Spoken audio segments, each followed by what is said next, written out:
Slightly delay हो सकता है, मे बी आपको शेड्यूल में अपडेट कर दूंगा 10:30 और मे बी 11, क्योंकि मेरा लैंड करेगा फ्लाइट 8 AM पर, तो मे बी एयरपोर्ट से यहाँ तक टाइम लगता है आने में, ट्रैफिक रहता है थोड़ा सा, मे बी 10 और 10:30 में आ जाऊँगा आपके लिए, ठीक है। चलिए स्टार्ट करते हैं आपके साथ सेशंस को। क्विकली हम स्कैन करते हैं न्यूज़, यहाँ पर स्कैनिंग न्यूज़ है सारी ये।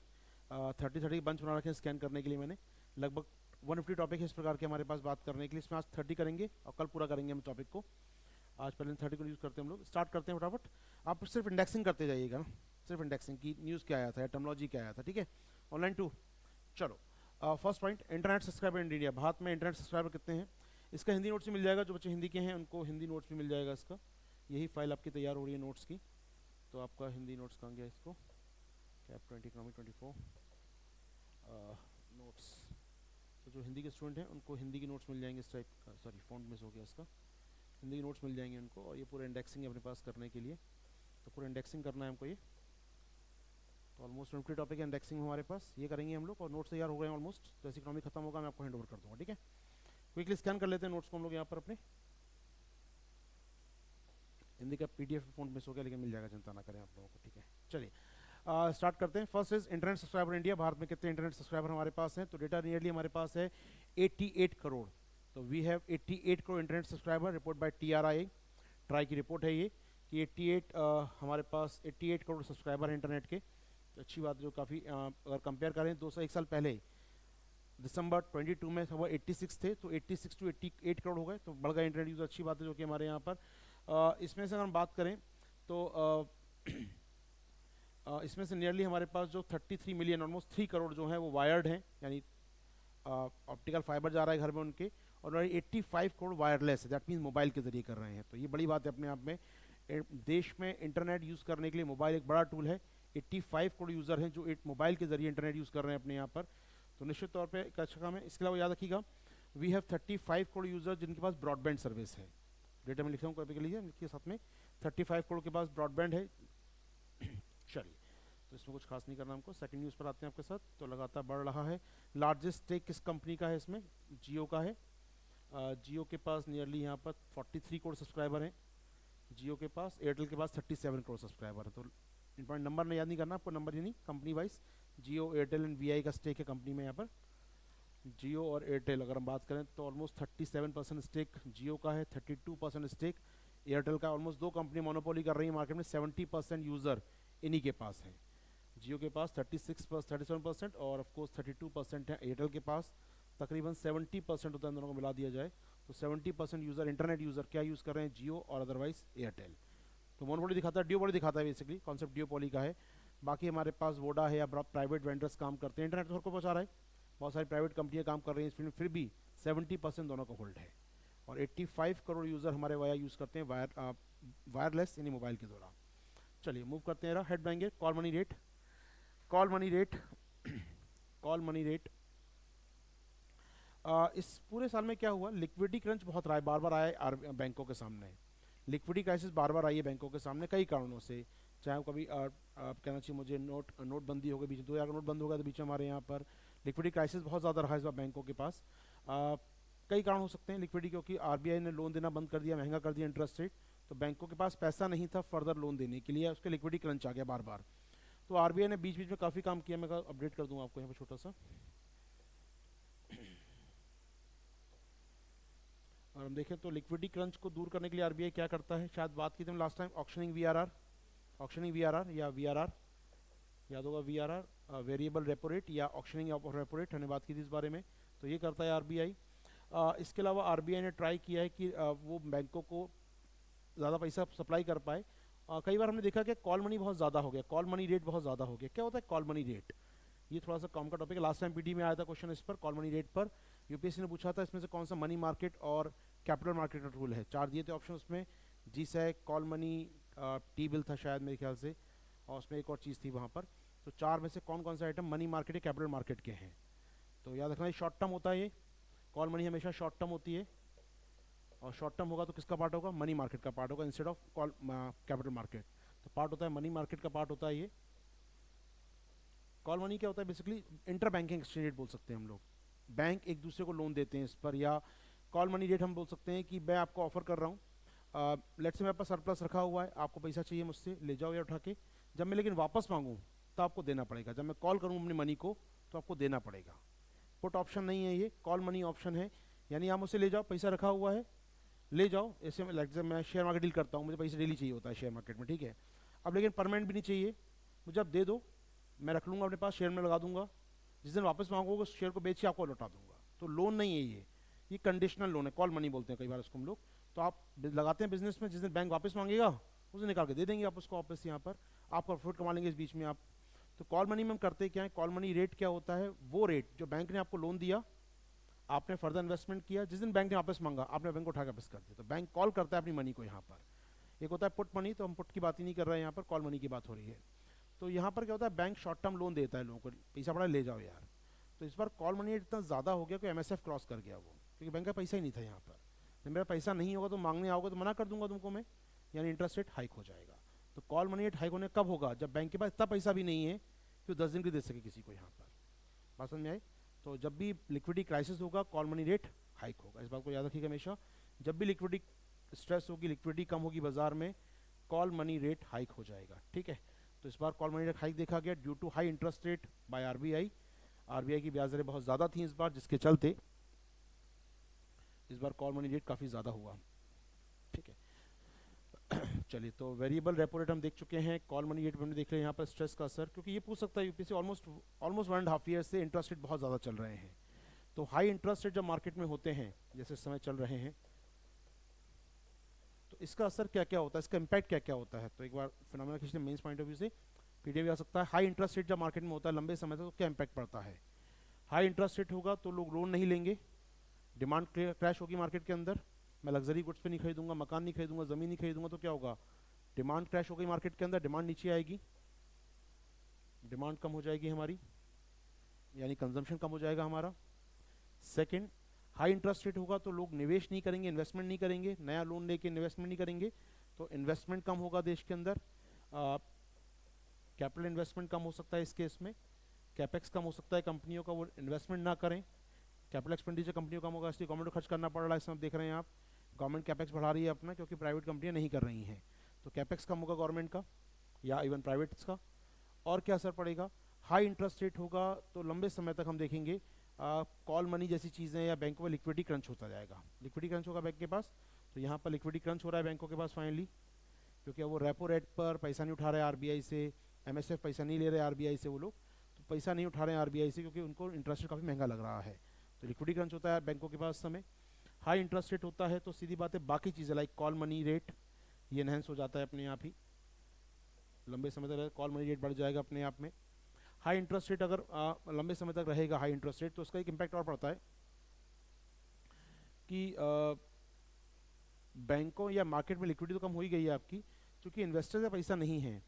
तो अब इन्वेस्टमेंट कर प्राइवेट नहीं करेगा तो कौन करेगा इन्वेस्टमेंट, कल गवर्नमेंट करेगी, यानी किसको कहते हैं crowding out, short of crowd out हो गया आपका। अब क्राउड तो है ही नहीं इन्वेस्टमेंट करने वाला, तो इफेक्ट पैदा होता है क्राउडिंग आउट इफेक्ट। तो यहाँ पर हम देखते हैं इफेक्ट पैदा हो गया है, क्राउडिंग आउट इफेक्ट हो गया यहाँ पर इस समय, क्योंकि इन्वेस्टर नहीं है, प्राइवेट इन्वेस्टर नहीं है, केवल गवर्नमेंट बची है, तो क्राउड आउट हो गया है। क्राउडिंग आउट इफेक्ट दिखता है हमको जब हाई इंटरेस्ट रेट सस्टेन करते हैं लॉन्ग टर्म तक, तो इशू आता है अपने आप में।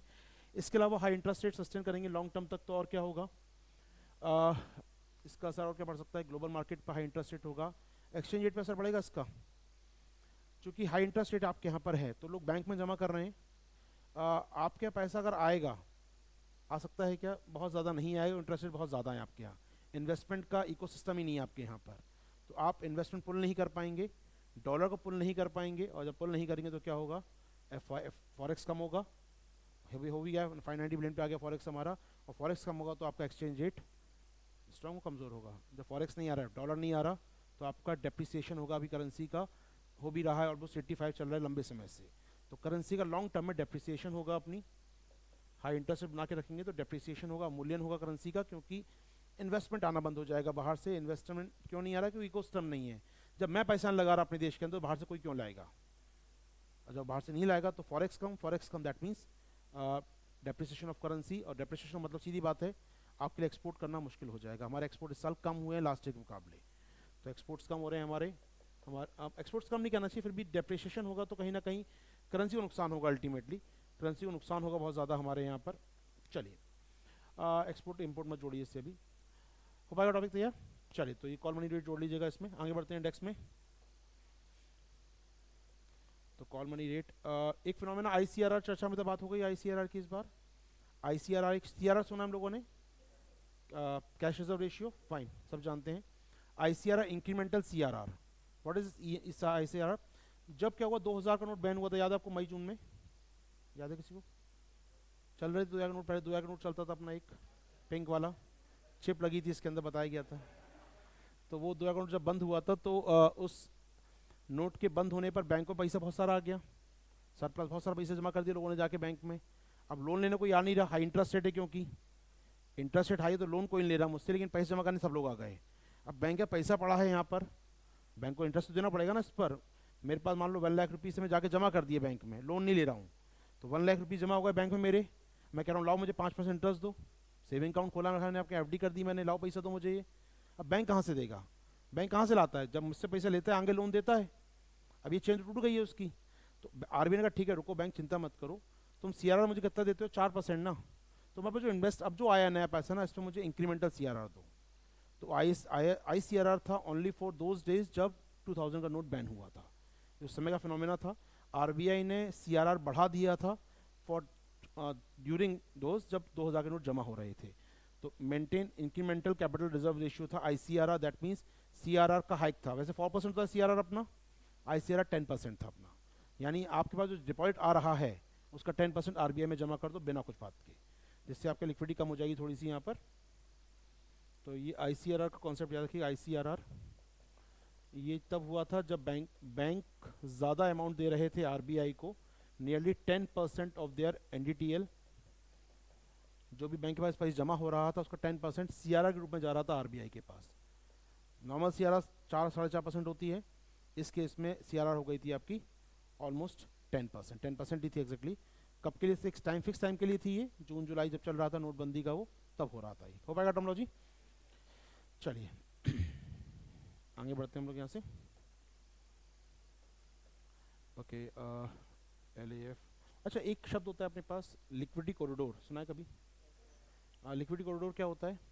Traditional terminology liquidity corridor, LC बोलते हैं लिक्विडिटी कॉरिडोर, या कॉरिडोर बोलते हैं हम लोग लिक्विडिटी कॉरिडोर, या कई बार इंट्रास्ट रेट कॉरिडोर बोलते हैं। Difference between MSF and SDF, या repo rate and reverse repo rate, ऐसा मैं कहूँ तो अच्छा रहेगा। तो ये टर्मोलॉजी याद रखिएगा, पूछ सकता है ये। कॉरिडोर या लिक्विडिटी कॉरिडोर क्या होता है? Liquidity corridor, difference between MSF and SDF. Light से एमएसएफ चल रहा है 6.5 मान लो, ये चल रहा है 6.0, तो लिक्विडिटी कॉरिडोर कितना हो गया? 0.5% का। तो लिक्विडिटी कॉरिडोर होता है ये। Thank you sir. हो पाएगा टॉपिक यार? तो लिक्विडिटी कॉरिडोर याद रखिएगा, difference between MSF and SDF. अच्छा ट्रेडिशनल नॉलेज के लिए बता रहा हूँ मैं, आपको नॉलेज होना चाहिए इस बारे में, सिर्फ ब्रीफ कर रहा हूँ यहाँ पर। आरबीआई के ये टर्मोलॉजीज जो हैं, ये टर्मोलॉजीज थोड़ा याद होनी चाहिए आपको। ट्रेडिशनल टर्मोलॉजीज में पूछता है यूपीएससी, लाइक क्या क्या हमको याद होना चाहिए? रेपो रेट, रिवर्स रेपो, या आरआर, ट्रिपल आर, और क्या क्या है anyone? LAF, liquidity adjustment facility, MSF, SDF, CRR, SLR, bank rate, and that's it. Open market operation, OMO, LTRO, TLTRO, ठीक है। Long term repo operation, targeted long term repo operation, LTRO, TLTRO. और क्या हो सकता है RBI terminologies हमारे पास? Call money, put money, या कॉल मनी रेट, और put money rate, put option या कॉल ऑप्शन सिंपली कहा जाए। इसके अलावा टर्मोलॉजीज हम यूज़ कर सकते हैं यहाँ पर आरबीआई के संग जुड़ी हुई हैं। एलएएफ हो गया, कॉरिडोर हो गया, इंटरेस्ट रेट कॉरिडोर या लिक्विडिटी कॉरिडोर, लिक्विडिटी कॉरिडोर या इंटरेस्ट रेट कॉरिडोर हो गया। इसके अलावा स्टाइलाइजेशन लास्ट ईयर पूछ लिया उसने, स्टाइलाइजेशन, जिसमें वो फॉरेक्स खरीदता बेचता है। टोपोलॉजी हो गया आपका, लास्ट क्वेश्चन आ गया था पीटी में इस पर। इसके अलावा MCLR, MCLR के अलावा एक नया आजकल आ गया है, नाम कुछ नहीं है उसका, बेसिकली वो हम बोलते हैं कनेक्ट कर दिया है उसने अपना landing rate, benchmark landing rate जो है कनेक्ट कर दिया है उसने रेपो रेट के साथ। तो बेंचमार्क लैंडिंग रेट पे क्वेश्चन आता है, इस बार आ सकता है बेंचमार्क लैंडिंग रेट पे। मुझे पर्सनल लगता है क्वेश्चन ये ड्यू है, ये 2 साल से ड्यू पड़ा हुआ है, क्वेश्चन आना चाहिए इस पर। बेंचमार्क लैंडिंग रेट क्या चल रहा है RBI का और किससे कनेक्ट है इस समय, कि जब भी बेंचमार्क लैंडिंग रेट चेंज हुआ है पिछले 20 सालों में, UPSC ने चारों क्वेश्चन पूछे हैं, चाहे वो BPLR आया, बेस लैंडिंग रेट आया, MCLR आया, फ्लोटिंग आया, अब आया है ये। तो बेंचमार्क पे 2020 से चालू हो चुका है, क्वेश्चन बना नहीं है आज तक, 21, 22, 23 हो गया, पूछेगा ज़रूर वो कभी ना कभी। तो बेंचमार्क लैंडिंग रेट क्या चल रहे हैं इस समय RBI के, कौन डिसाइड करता है, किससे कनेक्टेड हैं वो, रेपो से हैं, टी बिल से हैं, या फिर वो FBIL से हैं। क्वेश्चन ध्यान रखिए, ट्रेडिशनल नोट्स में लिखा होगा आपके, बेंचमार्क लैंडिंग रेट से। हो पाएगा टर्मोलॉजी, इस पर क्वेश्चन बनते हैं UPSC के, इस पर एक आध क्वेश्चन जरूर टपकता है वो, कहीं ना कहीं जोड़ लेता है कुछ ना कुछ करके वो। चलिए बाहर आते हैं इस टॉपिक से। तो हमारे काम का है लिक्विडिटी एडजस्टमेंट, LAF कॉरिडोर कहते हैं हम लोग कई बार इसको, LAF corridor, liquidity adjustment facility corridor, या सिंपली लिक्विडिटी कॉरिडोर। तो LAF कॉरिडोर और नोन एज लिक्विडिटी कॉरिडोर, और इंट्रास्टेट कॉरिडोर, और LAF कॉरिडोर यानी कि liquidity adjustment facility corridor. Rate between किसका होता है, आप कह सकते हैं upper end of the LAF operation. तो LAF के जो अपर रेट्स होते हैं MSF और SGF के बीच का डिफरेंस, ये होता है आपका liquidity corridor.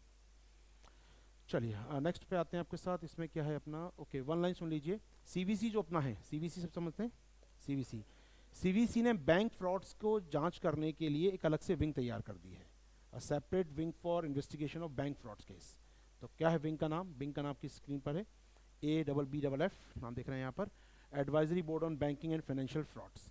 Under the CVC काम करेगा ये, बैंकिंग फ्रॉड्स मोर देन 3 करोड़ रुपीज़ की जांच करेगा।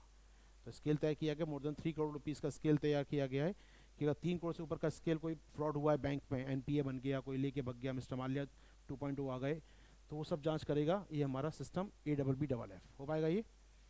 तो ये जो संस्था बनाई है CVC ने,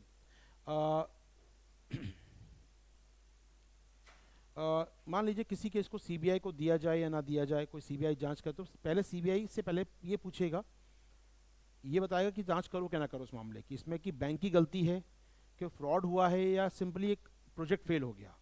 मैंने आपको बड़े अच्छे इंटेंशन से लोन दिया था, फुल फॉर्म किए थे, KYC पूरा किया था, आपने 50 करोड़ का लोन लिया, लेकिन आपका प्रोजेक्ट फेल कर गया, तो अब लौटा नहीं पा रहे मुझे, तो करप्शन नहीं है, प्रोजेक्ट फेलियर है। तो ये जांच करेगा पहले और बताएगा, हाँ फिर उसको लगता है कहीं करप्शन का एंगल है इसमें, तो फिर CBI को बोलेगा जांच करो आप जाकर। तो ये एक एडवाइजरी है, नाम में छुपा एडवाइजरी। तो एडवाइस लेगा CBI या CVC से पहले, फिर फर्दर जांच करेगा मामले की वो। तो इसकी रिकमेंडेशन होना जरूरी है कि भैया मामले की जांच करना भी है कि नहीं करना है। हर केस क्राइम नहीं होता, हर केस करप्शन नहीं होता, अगर प्रोजेक्ट फेल भी हो सकते हैं। तो यहाँ पर इसकी एडवाइस लेना जरूरी होगा। Before recommendation to reference are made to investigate by agency like CBI और CBI और CVC। होगा टॉपिक हमारा ये। तो इसमें अभी बनाया गया सुरेश पटेल सर को बनाया गया, फॉर्मर CVC रह चुके, इसके हेड होंगे, तो पटेल सर इसके हेड होंगे, फॉर्मर CVC हैं, रिटायर हुए थे CVC पद से, ये इनको बनाया गया इसका हेड। नाम देख रहे हैं संस्था का हम लोग यहाँ पर, advisory board on banking and financial frauds, ABBF संस्था काम की रहेगी, जांच करेगी बैंकिंग फ्रॉड्स की। कितने के फ्रॉड्स की, मोर देन 3 करोड़ लिखा भी होगा, मैंने अंडरलाइन किया होगा कहीं ना कहीं, more than 3 crore above to board of the, ठीक है। ये स्केल 3 करोड़ का है। आपके लिए पढ़ने का पूरा मैंने अंडरलाइन इसलिए कर दिया, पढ़ने थोड़ी आसानी हो, केवल प्रेजेंटेशन देते समय आपके लिए मार्क नहीं कर रखा है मैंने कुछ, तो आप ये पढ़ के जाएंगे सर ये लाइन मार्क की थी केवल, तो मैंने इसलिए कर रखा है, इसमें की पॉइंट ना ढूंढना पड़े बार बार मुझे कहाँ लिखा है। तो आपके लिए तो आपको पूरा ही पढ़ना पड़ेगा, ठीक है, इसमें कुछ भी छोटा नहीं करना पड़ेगा हमको यहाँ। चलिए नेक्स्ट टॉपिक आते हैं हम लोग। RBI hesitant to give NBFC license of fintech. One line समझेंगे, फिनटेक कंपनियां जो हैं लाइसेंस मांग रही हैं NBFC का RBI से लगातार, लेकिन RBI बच रहा है देने से उनको। RBI लाइसेंस देना नहीं चाहता NBFC के फिनटेक कंपनी को। तो दो चीज़ छुपी हैं, पहले तो NBFC लाइसेंस कौन देता है इंडिया में, RBI देता है, ये छुपा है इसके अंदर। कंपनियां खोल सकते हैं, कंपनी मैंने खोल ली, मान लीजिए फ़ोन पे कंपनी खोल के बैठ गया मैं, फिनटेक हो गई मेरी कंपनी, एक्ट में रजिस्टर्ड भी हो गई वो जाके, लेकिन बैंक नहीं है वो भी, या वो NBFC भी नहीं है, रजिस्टर्ड कौन करेगा NBFC को, लाइसेंस कौन देगा, RBI। कंपनी एक्ट में रजिस्टर्ड होगी मेरी कंपनी, लेकिन वो जो काम करेगी उसका लाइसेंस कौन देगा मुझे, RBI। अंतर समझ में आया। जैसे मैं कंपनी बना सकता हूँ, कंपनी एक्ट में कंपनी बन जाएगी मेरी, लेकिन वो फाइनेंस का काम करना चाहती है अगर, तो उसके लिए परमिशन कौन देगा, लाइसेंस कौन देगा, आरबीआई। तो registration under company act, regulation by RBI under the banking regulation 1949। Clear हमको दो चीज़ें। हमारे जितने भी कॉपरेटिव हैं ऐसे ही काम करते हैं, काफ़ी कॉपरेटिव एक्ट में रजिस्टर्ड होते हैं वो सबके सब। अर्बन कोऑपरेटिव बैंक, पीएसीएस सब रजिस्टर्ड होते हैं कॉपरेटिव एक्ट में। कॉपरेटिव एक्ट स्टेट्स के होते हैं कई बार, उसमें रजिस्टर्ड होते हैं वो, लेकिन लाइसेंस कौन देता है काम करने का उनको, अब आरबीआई। ठीक है, तो याद रखिए इन बातों को। तो यहाँ पर एनबीएफसी का लाइसेंस कौन मांग रहा है, फिनटेक कंपनी नहीं दे रही है आरबीआई। रीजन सिंपल, उनका मानना है कि लाइक फ़ोन पे बनाया मैंने, फिनटेक बनाया, ठीक है, या वो अनीश ग्रोवर ने बनाया था मान लो भारत पे, बना तो दिया आपने फिनटेक। अब आप लाइसेंस मांग रहे हैं एनबीएफसी का, और आरबीआई का क्लियर मैंडेट है कि एनबीएफसी का लाइसेंस फॉर दोज उनको मिलेगा केवल जिनका इंटरेस्ट या इन्वेस्टर्स हैं, क्लियर होने चाहिए कौन कौन है। आपका इन्वेस्टर्स ही आपका आगे लोन ले लेगा, पता लगा एनबीएफसी को की समस्या क्या है। मान लीजिए मेरा ओनर मेरे पैसे लगा रहा है, मान लो एक्स पार्टी पैसा लगा रही है मेरे स्टार्टअप में, अब मैं एनबीएफसी बन गया और मैंने एक्स पार्टी को लोन दे दिया, तो बहुत सारे हमारी फिनटेक कंपनी उनकी ओनरशिप किसके पास है, इंडस्ट्रीज के पास है। अब जियो फिनटेक आ गया मान लो लेकर, जियो फिनटेक चलता है ना, जियो का बैंक पेमेंट बैंक चलता है मान लो, कल वो डिमांड करी मुझे तो यार कि एनबीएफसी का लाइसेंस दे दो, सरकार ने दे भी दिया जियो को, और फिर अंबानी उससे लोन लेने आ जाए एनबीएफसी से, तो बड़ा ये मुश्किल होगी अपने आप में ये। तो government of India HCM fintech को लाइसेंस नहीं देना चाहती है, क्योंकि वो जानते हैं फिनटेक का ओनरशिप कैपिटलिस्ट के हाथों में।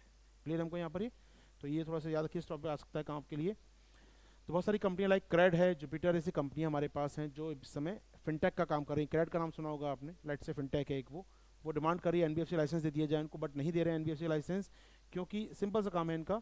The reason apparently because of the overlap in capital structure of this fintech. Capital structure क्या है आपका, कौन ओनर है आपका, आप पता लगा ओनर को दे दिया, ओनर को लोन दे दोगे आगे जाकर, तो ये नहीं चलेगा आपको, तो एनबीएफसी को मना कर रहे हैं हम लोग यहाँ पर। चलो, तो ये अप्लाई कर रही है, हमारे काम का नहीं है, हमारे काम का इसमें कुछ और है। ओके, अच्छा दूसरी बात, आखिर फिनटेक अप्लाई क्यों कर रही है एनबीएफसी के लिए, उनको क्या समस्या हो गई है, ये क्वेश्चन यहाँ पर आ सकता है। देखिए ये क्वेश्चन है यूपीएससी पूछा, मैं आपको ढंग से कराऊंगा इस टॉपिक को आगे जाकर। डिजिटल लैंडिंग गाइडलाइन, मुझे लगता है क्वेश्चन ये पेंडिंग है, लास्ट ईयर पूछा नहीं गया, पूछ सकता है इस साल। डिजिटल लैंडिंग गाइडलाइन इशू की थी आरबीआई ने लास्ट ईयर अगस्त 2022 में, 1.5 ईयर बैक लॉन्च किया था डिजिटल लैंडिंग गाइडलाइन। बहुत सारी ऐप आपको डिजिटल लैंडिंग करती रहती हैं आजकल, आप फ्री इंटरेस्ट फ्री लोन ले लो, इवन अमेजन पे जाएंगे आप शॉपिंग करने, वो कहता है ईएमआई ले लो। बैंक नहीं हो यार, ईएमआई कैसे सकते हो तुम मुझको, यहाँ पर आप कह रहे हो सामान ले जाओ और मंथली पे करते रहना आराम से, ये कैसे कर रहे हो, तो बैंक थोड़ी हो आपको ही। एसबीआई को ये काम कर सकता है, मेरा क्रेडिट कार्ड कंपनी कर सकती है, आप कौन होते हो करने वाले। तो आरबीआई ने इन पर नकेल कसी थी लास्ट ईयर अगस्त 2022 में, और गाइडलाइन जारी की थी डिजिटल लैंडिंग के लिए। तब से इनको बहुत समस्या हो गई फिनटेक कंपनीज को, इनका बिजनेस चल रहा था उसी पे बेचारों का, कि फिनटेक कंपनी करती क्या थी, आपने शॉपिंग की, फिनटेक कंपनी का कार्ड यूज़ किया और बोला ईएमआई बनवा दिया अपना, तो उनको कमाई हो रही थी इनको बढ़िया से। आरबीआई ने कहा नहीं ये नहीं कर सकते आप, ये काम बैंक ही करेगा, केवल लोन या ईएमआई केवल बैंक दे सकते हैं हमारे यहाँ, आप नहीं दे सकते हैं। दैट नोन एज, बात करते हैं इसको हम लोग यहाँ पर फर्स्ट लॉस डिफॉल्ट गारंटी, एक टर्मोलॉजी होती है हमारे यहाँ, फर्स्ट लॉस डिफॉल्ट गारंटी, एफएलडीजी की बात कर रहे हैं। आरबीआई ने बैन कर दिया एफएलडीजी इनके लिए, अब ये कंपनियां नहीं कर पा रही हैं एफएलडीजी का काम, इनको लगता है बेहतर एनबीएफसी बन जाए, तो एनबीएफसी बन जाएंगे तो शायद ये काम इजीली कर पाएंगे हम लोग, तो यही इनकी मांग है, इसलिए लाइसेंस चाहती है एनबीएफसी का। तो आपके काम का है डिजिटल लैंडिंग नॉर्म्स, और फिर रहेगा मैं अलग से बताऊंगा आपको एफएलडीजी नॉर्म्स, थोड़ा काम का टॉपिक है ये, लास्ट ईयर चर्चा में था, मतलब अगस्त 2022 में आया था ये न्यूज़ में, लेकिन इस साल के पीटी में आ सकता है आपके लिए। ठीक है, ये क्वेश्चन है, टॉपिक पड़ा हुआ है काफ़ी लंबे समय से। आगे बढ़े, इसको मैं चाहूँगा एक बार अलग से करेंगे डिजिटल लैंडिंग गाइडलाइन, ठीक है, अभी शायद आगे आएगा भी मेरे ख्याल से नोट्स में। चलिए okay, Bharat NCAP, Bharat NCAP 1 line. Bharat NCAP क्या है, व्हीकल टेस्ट होते हैं, जो व्हीकल टेस्ट होते हैं नेशनल, चेक करते हैं, कार असेसमेंट टेस्ट होते हैं ये, कितना कार आपका जो कार मैन्युफैक्चर किया है कंपनी ने इंडिया में वो कितना सिक्योर है, एक्सीडेंट से टक्कर से कितना सिक्योर है, तो ग्लोबल स्केल पे रेटिंग होती है। ग्लोबल स्केल पे रेटिंग होती है जीसीएपी, कहाँ गया जीसीएपी, ओके,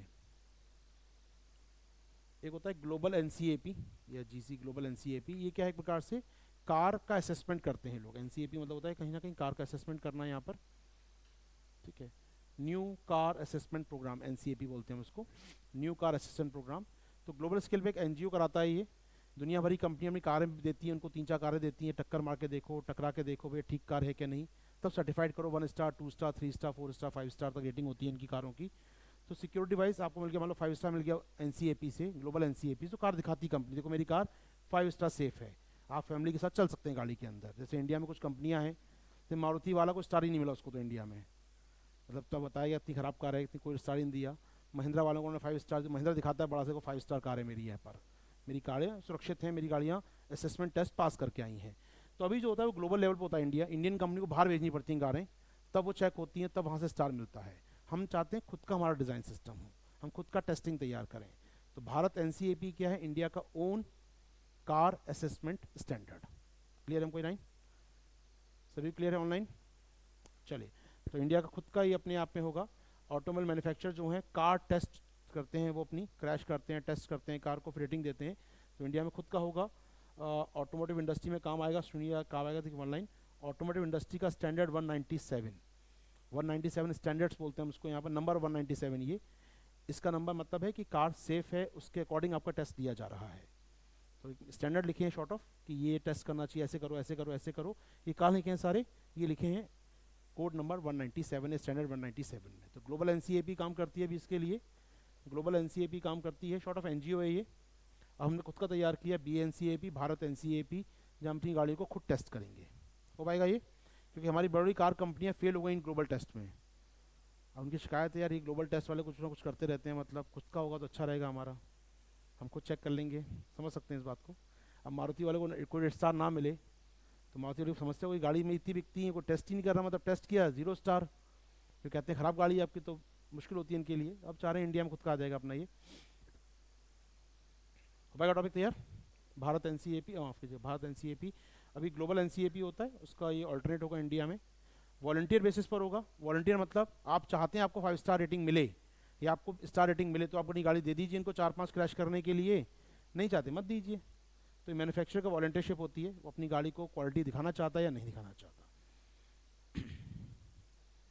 चलो मूव करते हैं नेक्स्ट न्यूज़ पर आपके साथ, इसमें कुछ और जोड़ना है मुझे यहाँ पर।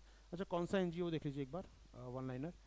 ग्लोबल एनसीएपी जो करता है, ग्लोबल एनजीओ है यूके का, known as towards zero foundation. Towards zero foundation एक एनजीओ है ग्लोबल स्केल का, जो करता है global NCAP. Towards zero foundation UK based NGO है, जो दुनिया भर में करता है ग्लोबल एनसीएपी के तहत असेसमेंट। ठीक है, चलिए, नहीं मैंडेटरी नहीं है, वॉलंटियर बेसिस पर है। मतलब वही बात है कि यार, ऐसे अब मैं कहूँ कि यार ये बोर्ड अच्छी क्वालिटी का है, 10 बोर्ड कंपनी का, तो मैं कहता हूँ मेरी बोर्ड में 5 स्टार है, तो ज़्यादा खरीदेंगे लोग, मत कराएं बाकी लोग, सिंपल वो बात है। क्योंकि एनजीओ कर रहा है गवर्नमेंट, अब गवर्नमेंट ने भी कहा वॉलंटियर बेसिस पर होगा ये। ओके, तो कई बार होता है ना, कार कंपनियां कई बार कार लग्जरी के लिए बनाती हैं, कई बार कार मजबूती के लिए बनाती हैं, अलग मोटे होते हैं कारों के, तो कैसे टेस्ट करेंगे सबको ना, इसलिए मेंटेन नहीं करते हम लोग इसको। ओके, जीएसटी में, ओके, विवेक देव रॉय साहब कुछ कह रहे हैं, विवेक देव रॉय बात करें इनकी, इनका कहना है कि इंडिया में जीएसटी में हमको लॉस हो रहा है। ठीक है, अगर हम सिंगल रेट की ओर जाएंगे तो हमको ज़्यादा लॉस होगा, इनका कहना यहाँ पर ये है। तो बेसिकली इनका मानना है कि हमारा जो जीएसटी रेट्स हैं वो इस प्रकार बनाए हम लोगों ने, अभी थोड़ा सा हमको लॉस हो रहा है, जीएसटी जो जीएसटी नहीं था जब, उसके मुकाबले थोड़ा लॉस हो रहा है हमको। हमें धीरे धीरे क्या करना होगा, न्यूट्रल या रेवेन्यू न्यूट्रल रेट पे आना होगा। ये थोड़ा टर्मिनोलॉजी काम की है आपकी, क्या होती है रेवेन्यू न्यूट्रल रेट या न्यूट्रल रेवेन्यू रेट कहते हैं कई बार इसको हम लोग, RNR की बात करते हैं, RNR रेवेन्यू न्यूट्रल रेट। क्या होता है RNR? जीएसटी में टर्मिनोलॉजी है, पढ़ा है हमने जीएसटी, RNR सुना है कभी शब्द ये? RNR नहीं, revenue neutral rate, one line सुन लीजिए।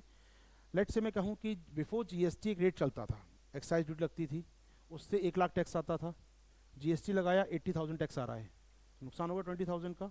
यानी हमें क्या करना होगा, जीएसटी का रेट थोड़ा बढ़ाना होगा, जिससे वो 1 लाख पे तो आ पाए कम से कम। तो जीएसटी का वो रेट जिससे हमें न्यूट्रल हो जाए पुराना वाला, इक्वल हो जाए पुराने वाले के हम लोग। अभी जीएसटी 12% ले रहे हैं और हमको 80,000 टैक्स मिल रहा है टोटल, तो जीएसटी 18% कर दो, 20% कर दो कम से कम, तो 20% क्या कहलाएगा उसके इसमें RNR, रेवेन्यू न्यूट्रल रेट। तो उनका मानना है कि जो राइट नाउ जीएसटी का रिजीम है वो हमको लॉस दे रहा है, हमें थोड़ा सा हमें जीएसटी सही करने होंगे, रैशनलाइज करने होंगे, जिससे हम लोग कहाँ पहुँच सकें, RNR पे आ सकें। RNR रेवेन्यू न्यूट्रल रेट, ये कॉम्पनसेट करता है एक प्रकार से जो चल रहा था जीएसटी के पहले, उसके बराबर तो आए कम से कम टैक्स हमारे पास, तो RNR होता है, मतलब उसको दिखाते हैं यहाँ पर RNR। तो यहाँ पर भी should be RNR with a single rate. तो एक रेट लगाइए, यहाँ पर एक रेट लगाइए, वन नेशन वन टैक्स होना है, तो एक टैक्स तय कीजिए और वो इतना कीजिए कम से कम कि रेवेन्यू न्यूट्रल हो जाए हमारा कम से कम।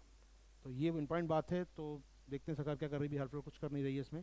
तो यहाँ पर इनका मानना है कि सरकार को लगातार टैक्स का लॉस हो रहा है।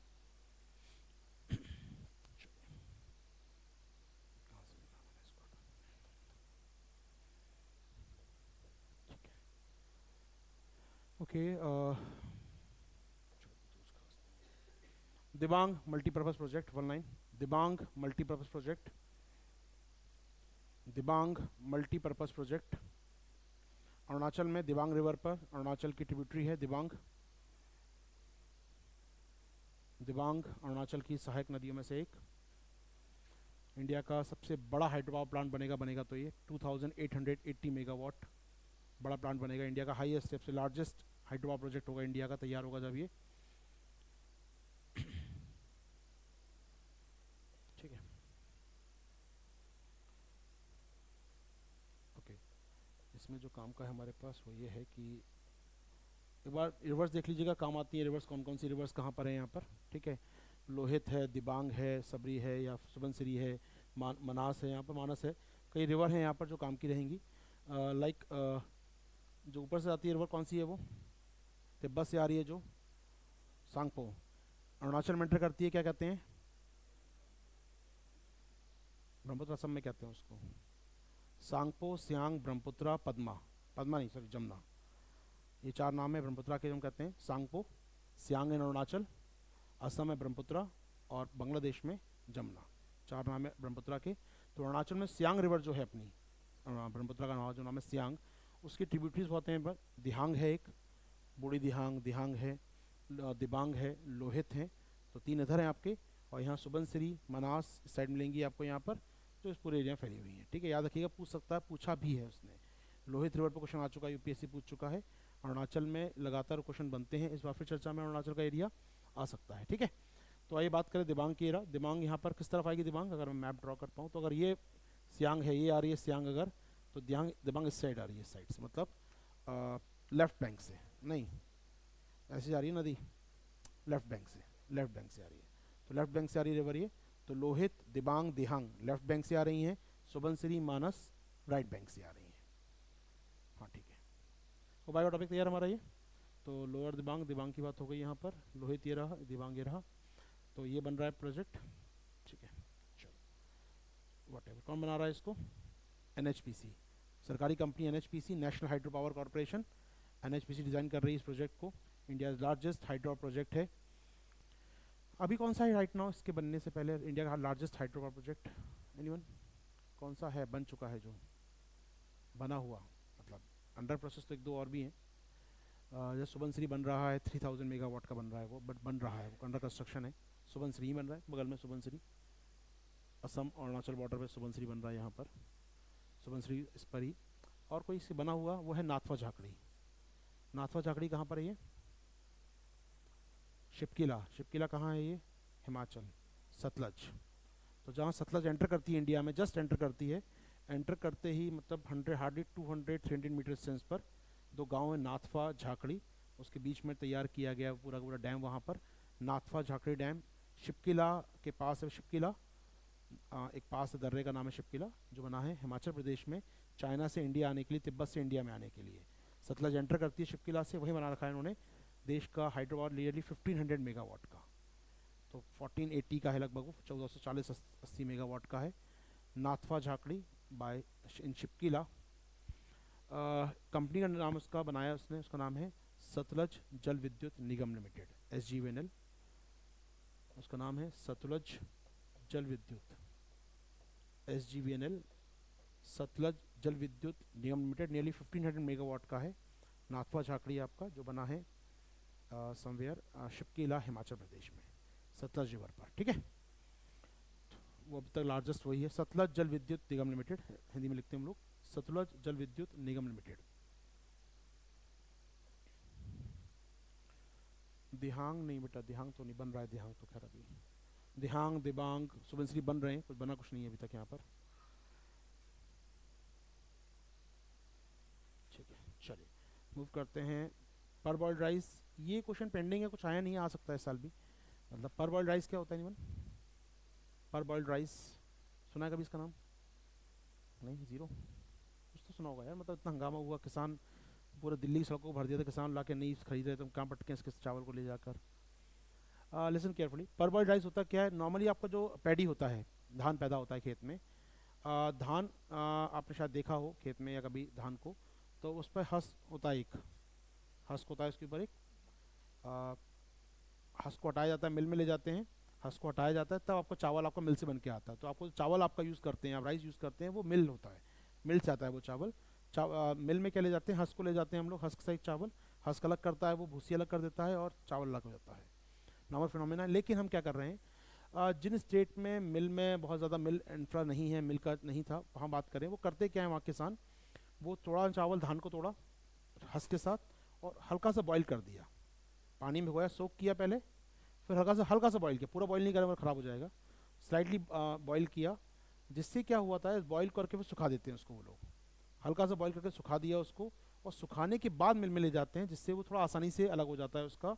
समझ सकते हैं, क्योंकि इससे क्या होगा, पहले आपने भिगाया उसको, चावल गीला किया, ह्यूमिडिटी बढ़ गई उसके अंदर, उसके बाद हमने उसको बॉईल किया, हल्का सा, बहुत हल्का सा बॉईल किया, पर बॉइल्ड बोलते हैं, बॉईल से थोड़ा सा पहले पर बॉइल्ड, तो बॉईल पूरा नहीं करना वरना ख़राब हो जाएगा, तो बॉईल से थोड़ा सा हल्का सा बॉईल किया, उसके बाद उसको सूखने रख दिया, सोकिंग, उसके बाद हमने इसको बॉईल किया, देन इसको हमने ड्राई करने रख दिया, उसके बाद ले जाते हैं मिल के अंदर, जिससे अलग हो सके हस्क और उसका।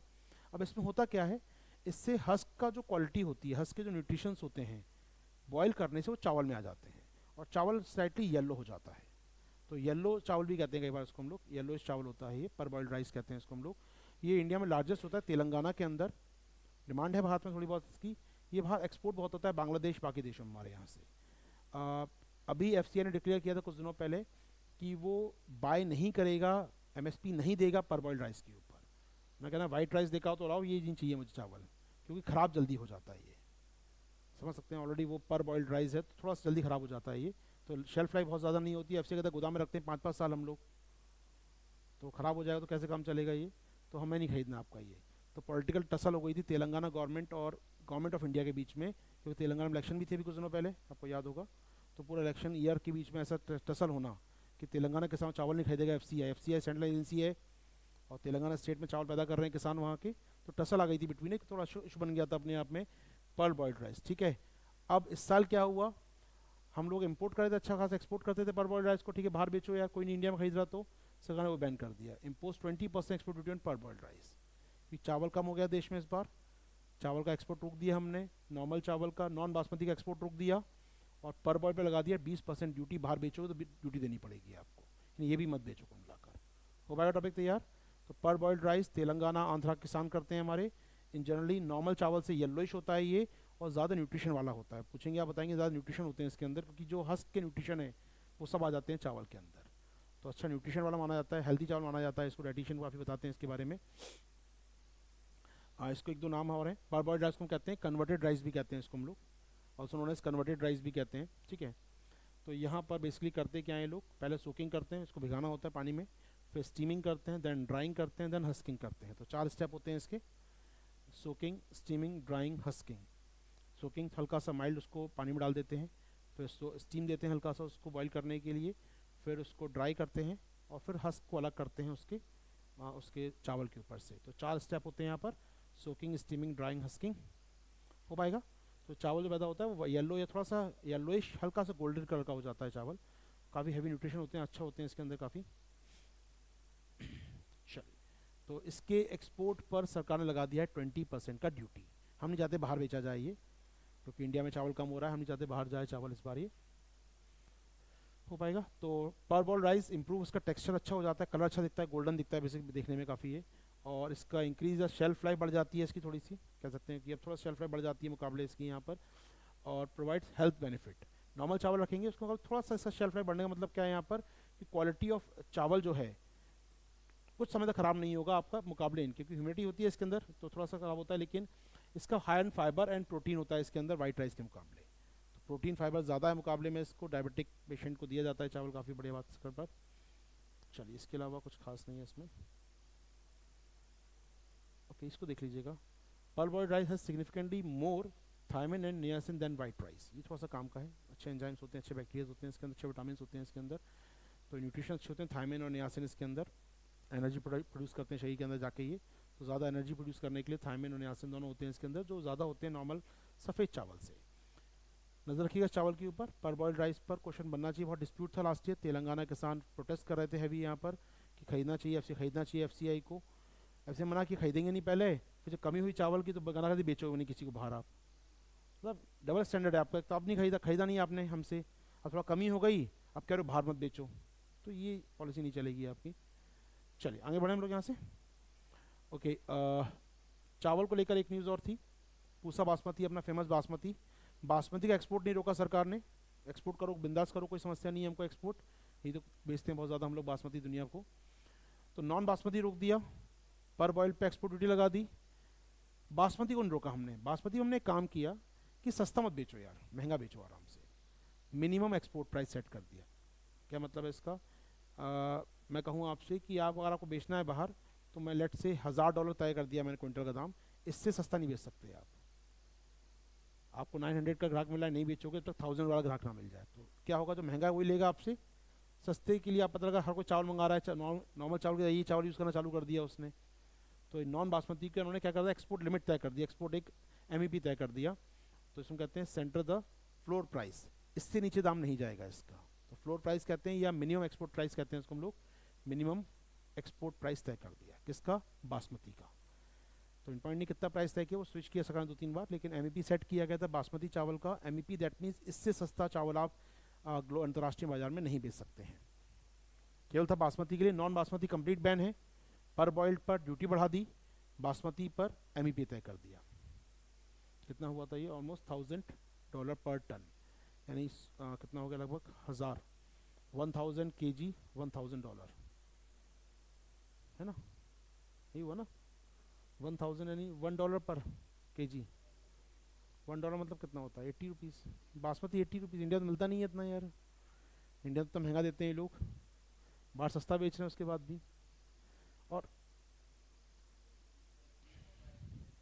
क्या इंडिया में तो इससे ज़्यादा मिलता है यार, मतलब इंडिया में 80 में कौन पूछेगा बासमती, आपको बात भी नहीं करेगा बासमती 80 रुपये में कोई यहाँ पर इंडिया में। आप सोच सकते हैं बासमती का रेट हमको जो मिल रहा है ग्लोबल स्केल मिल रहा था लास्ट ईयर 1040, नियरली वही चल रहा है रेट बासमती का। तो सरकार ने प्राइस फिक्स कर दी, शायद 1200 किया था मेरे ख्याल से, 1200 किया था यहाँ पर सरकार ने, इससे सस्ता नहीं बेच सकते। लास्ट ईयर में कितने का बेचा था, 1000 का, उसके पहले इस बार सरकार ने सेट कर दी 1200 का, इससे नीचे नहीं जाएगा प्राइस, कुछ भी हो जाए, ग्राहक है तो इससे नीचे नहीं बेचेंगे आप। तो शिकायत थी लोगों को यहाँ पर, वॉट MEP क्लियर हमको, MEP known as minimum export price सरकार ने तय किया था। याद रखिए MEP को लीगल बैकिंग कहाँ से मिलती है, इस एक्ट से। गवर्नमेंट क्या प्राइस सेट कर सकती है एक्सपोर्ट आइटम पर, लोकल कमोडिटीज़ पर कर सकती है, जो देश में वो ECA कानून है उसके लिए, we have ECA known as essential commodity act हमारे पास है, लोकल आइटम्स के लिए, लोकल मार्केट के लिए, बट एक्सपोर्ट मार्केट के लिए हमारे पास कानून है ये, याद रखिएगा। यहाँ पर सरकार नोटिफाई कर सकती है एक्सपोर्ट इम्पोर्ट के प्राइस भी under the foreign trade act 1992। हो पाएगा टॉपिक, ध्यान रखिएगा। एसेंशियल कमोडिटी एक्ट नहीं लगता है यहाँ पर एक्सपोर्ट इम्पोर्ट आइटम्स के ऊपर, उस पर लगता है FTA फॉरेन ट्रेड एक्ट 1992 का, ये पूछ सकता है, ध्यान रखिएगा। आपको लगता है एसेंशियल कमोडिटी एक्ट लगेगा इसके ऊपर, नहीं, ECA नहीं लगता। ECA लगता है डोमेस्टिक मार्केट में कुछ बेचना है तो आपको वहाँ लगता है ECA, ग्लोबल मार्केट में लगता है FTA। आगे बढ़े हम लोग यहाँ से, चलिए टर्मिनोलॉजी आके काम आएंगी सारी आपको। ये गीग वर्कर छोड़ दीजिए, मेंस पॉइंट था ये तो, खैर गीग वर्कर की सैलरी अच्छी हो गई है यहाँ पर, कमाना है रिपोर्ट का, कुछ भी कहते रहते हैं। ओके, जापानी टेक्नोलॉजी ऑफ एग्रीकल्चर, इकागी बात करते हैं। इकाईगाई ये जापानी टेक्नोलॉजी है फॉर फार्मिंग, इसको इंडिया में ला रहे हैं लोग, अपनी खेती छोड़कर जापानी तकनीक, मतलब अच्छी तकनीक है वैसे, अपनी खेती संभलती नहीं, किसान संभलते नहीं है, और यहाँ पर ही ला रहे हैं जापानी तकनीक। एग्री की इकागाई, इकागाई बेसिकली एग्रीकल्चर टेक्नोलॉजी जापान की, कुछ नहीं है, नॉर्मल टेक्नोलॉजी है, हम भी यूज़ करते हैं। ऑर्गेनिक फार्मिंग करना, सीड मैनेजमेंट कैसे करना है, सीड ड्रॉप कैसे करना है खेत के अंदर, कितना डिस्टेंस होना चाहिए पर लेयर के अंदर, कितना बार इरिगेशन करना है, पूरा सस्टेनेबल फार्मिंग की मेथोडोलॉजी है, मैं सिंपल कहूँ यहाँ पर। तो इकागी क्या है, जापानी टेक्नोलॉजी एक प्रकार से, सेंस ऑफ कंट्रीब्यूशन वर्ड नहीं है यहाँ पर। तो ये कॉन्सेप्ट क्या है उसको सुन लेते हैं। इसमें कॉन्सेप्ट है 13 पैरामीटर सेट करती है एग्रीकल्चर में लोग। 13 पैरामीटर्स लाइक मैं कहूँ आपसे क्या, डायरेक्ट सीडेड राइस, DSR का नाम सुना है हम लोगों ने, क्वेश्चन आ चुका है, पीटी 2022 डीएसआर पे क्वेश्चन आया था आपका। डायरेक्ट सीड ऑफ राइस, फ़ायदे होते हैं इसके डीएसआर के। चावल को आप, अभी हम चावल जो पैडी यूज़ कर बनाते हैं, पहले हम नर्सरी में तैयार करते हैं छोटे पेड़ उसके नर्सरी में, फिर लाके उसको पानी भरते हैं खेत में, फिर उसको ड्रॉप एक एक करके हम लोग सीड करते हैं। ये होता है वर्तमान में, नर्सरी बनाओ प्लांट, छोटे प्लांट, फिर नर्सर प्लांट को लाके आप खेत में डालो। ये होता है, बहुत हैवी लेबर लगती है उस काम में, लेबर बहुत ज़्यादा होती है, पानी बहुत ज़्यादा लगाना पड़ता है, पूरा डुबोना पड़ता है खेत को वहाँ पर, तब वो चावल पैदा होता है। तो लेबर इंटेंसिव है, वाटर इंटेंसिव है, और ऑफकोर्स मनी इंटेंसिव भी है। जो चावल की खेती हमारे यहाँ होती है आजकल है डायरेक्ट सीडिंग, खेत में से आप डालते हो बीज, डालो बीज यहाँ पर आराम से, और वो है डायरेक्ट सीडिंग मेथड। ये भी तरीका आ गया है आजकल काफ़ी। तो यहाँ पर डायरेक्ट सीडिंग की बात आजकल होने लगी है, डीआरआई की बात होने लगी है, डायरेक्ट राइस। क्या चावल का, कहाँ से बोलो, कहाँ से? उत्तराखंड में, हाँ वहाँ हो सकता है, वहाँ हो सकता है। हम पंजाब में आप नहीं कर सकते, पंजाब में आप नहीं कर सकते, यूपी में आप नहीं कर सकते, इवन आप कावेरी, मैंने कावेरी कोस्ट देखा है मैंने, तो खैर खेती होती है चावल की, कावेरी मतलब तमिलनाडु में आप जाएंगे तो वहाँ नहीं कर सकते आप ये, वहाँ पर आपको नर्सरी में ही काम करना पड़ेगा। उत्तराखंड में शायद वाटर सप्लाई काफ़ी अच्छी है वहाँ पर उनके पास, या सॉइल अच्छी है, मैं कहूँ लेटराइट सॉइल टाइप की है वहाँ पर काफ़ी। जबकि नीचे आप आएंगे जहाँ भी आपको एलुवियल सॉइल मिलेगी या फिर आपको सैंडी सॉइल मिलेगी, वहाँ पर आपको यही करना पड़ेगा। लेकिन अब ये टेक्नोलॉजी आ गई है, डायरेक्ट सीडिंग राइस की तकनीक आ गई है हमारे पास, अच्छे बीज आ गए हैं जो मॉइस्चर ले लेते हैं मिट्टी से। सीड ट्रीटमेंट हो गया, लार्ज कॉम्पाउंड्स हो गया, integrate pest management, crop rotation, zero tillage, ये सब तकनीकें क्या हैं, ऑलरेडी हम यूज़ कर रहे हैं। द सस्टेनेबल फार्मिंग मेथड को मिलाकर ये इनको combined known as ikigai technology of Japan, याद करवाएंगे हम लोग। तो मेड इन जापान, 13 टेक्नोलॉजी को मिलाकर, 13 का बंच मिलाकर बोलते हैं हम इसको इकागाई टेक्नोलॉजी। इनमें से अलग तो नहीं पूछना चाहिए इसमें। एक शब्द होता है बायोस्टिमुलेंट्स, ये शब्द नया सुन रहा हूँ, बायोस्टिमुलेंट्स। बायोस्टिमुलेंट्स क्या होते हैं? लाइक मैं कहूँ कि आपके पास सीड है, उसको ऑर्गेनिकली बायोटाइप से थोड़ा सा मैच्योर करें, थोड़ा सा हम लोग उसको क्वालिटी को एनहेंस करें। जैसे हम कहते हैं ना किसी अपने खाने को बायो फोर्टिफाइड करना, ऐसी बीज को मैं बायो फोर्टिफाइड करूँ, गॉट इट? नहीं, अभी पढ़ लेते हैं बायो फोर्टिफिकेशन क्या होता है। मैं जो चावल खा रहा हूँ उसमें थोड़ा सा प्रोटीन डाल दूँ, विटामिन डाल दूँ, तो बायो फोर्टिफाइड हो गया। ऐसी जो सीड मेरे पास है उसको बायो फोर्टिफाइड करूँ, that technology known as biostimulants. ठीक है, लिखा भी है यहाँ पर। Biostimulants are natural synthetic substance that can be applied to seeds, natural और synthetic substance applied to seeds, that one biostimulants. ये जापानी टेक्नोलॉजी का पार्ट है, तो ये हम इंडिया में यूज़ करना चाहते हैं, इंडिया में हो पाएगा ये। आप सीड्स पर लगा रहे हैं, प्लांट्स पर लगा रहे हैं, सॉइल में डाल रहे हैं, कुछ ऐसी चीज़ें नोन एज बायोस्टिमुलेंट्स। कुल मिला के वो उसमें थोड़ा सा आपका स्टिमुलेट कर दे ग्रोथ को, स्टिमुलेट कर दे उसकी, बेसिकली उसकी क्या चाहिए, शॉर्ट ऑफ उसकी स्पीड ऑफ ग्रोथ को वहाँ पर, वो ये नथिंग एल्स, कुछ नहीं है। टेक्नोलॉजी का नाम पूछेगा यूपीएससी हिस्सा, तो कुछ ज़्यादा नहीं जाएगा डीप में वो, ये पूछेगा स्टेट वाइज। इकागाई क्या होता है? जापानी टेक्नोलॉजी है, एग्रीकल्चर टेक्नोलॉजी है, 13 पॉइंट टेक्नोलॉजी है, इसमें 13 पॉइंट क्या क्या होते हैं जनरली है।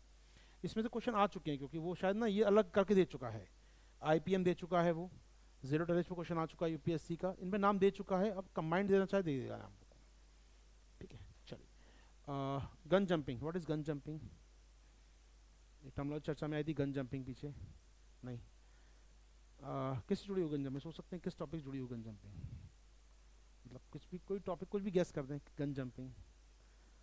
चलिए बताता हूँ। मान लीजिए कंपनी ए और बी मर्ज करना चाहती हैं, ठीक है, कुछ मर्ज करना है उनको, एक्विजिशन मर्जर चल रहा है उनका, और हमारा रूल है कि आपको मर्जर करना है तो आपको जाना पड़ेगा सीसीआई के पास, CCI competition commission of India, उससे अप्रूवल लेनी पड़ेगी, वो अप्रूवल देता है, फिर आप मर्ज कर सकते हैं। जैसे भी बीच में चल रहा था किसका भी, सोनी और कौन सा, जी का, अभी मर्ज चल रहा था 2 महीने पहले तक, सोनी और जी कंपनी मर्ज होना चाहती थी, प्लान तैयार किया मर्ज का उन्होंने, सीसीआई के पास गई, मर्ज करना है भैया हमें अपने आप को। सीसीआई 210 डेज, लगभग 7 महीने होते हैं ये, 7 महीने का समय लेता है, प्रोसेस को चेक करता है भैया कि ऐसा ना हो जाए दोनों कंपनी मर्ज होकर ये मोनोपोली कर ले मार्केट के अंदर। आपको याद हो एमआरटीपी एक्ट सुना है कभी?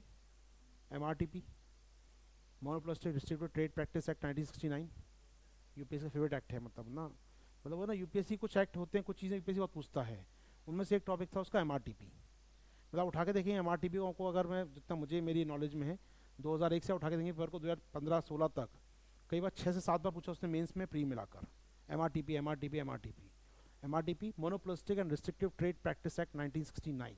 जब तक वो ख़त्म नहीं हो गया, उसकी ख़त्म नहीं हो गया तब तक पूछता रहा यूपीएससी उसको। एमआरटीपी एक्ट क्या होता था? एमआरटीपी एक्ट में गवर्नमेंट चेक करती थी कंपनी ऐसा ना हो कि मर्ज करके कोई मोनोपोली करना चालू कर दे। अब समय जियो मोनोपोली कर रहा है मार्केट में, अब जियो एयरटेल 70% मान लो मर्ज हो जाए तो एक कंपनी मोनोपोली हो जाएगी इस केस में। तो क्या हम इसको मर्जर को परमिशन देना चाहिए, हमें इस मर्जर को नहीं देना चाहिए, फॉर कंज्यूमर बेनिफिट नहीं देना चाहिए। तो गवर्नमेंट चेक करती है हर एक मर्जर एक्विजिशन को कि क्या इससे फ़ायदा होगा या नुकसान होगा। जब वोडाफोन आइडिया करना था, वीआई बनानी थी उनको, कर लो यार, छोटी छोटी कंपनियाँ बर्बाद होने खड़ी हो, कर लो मर्ज। तो वीआई मर्जर हो गया। एयरटेल जियो करना चाहेंगे अगर, तो नहीं करने देंगे। तो हम चेक करते रहते हैं, चेक एंड बैलेंस एक प्रकार का गवर्नमेंट चेक करती है एमआरटीपी एक्ट में। एमआरटीपी खत्म कर दिया, नया कानून आ गया CCI, competition commission of India बन गया हमारे यहाँ पर। अब वो काम कौन करता है, सीसीआई करता है। तो ए और बी कंपनी गई सीसीआई के पास, जनाब हमें मर्ज करना है।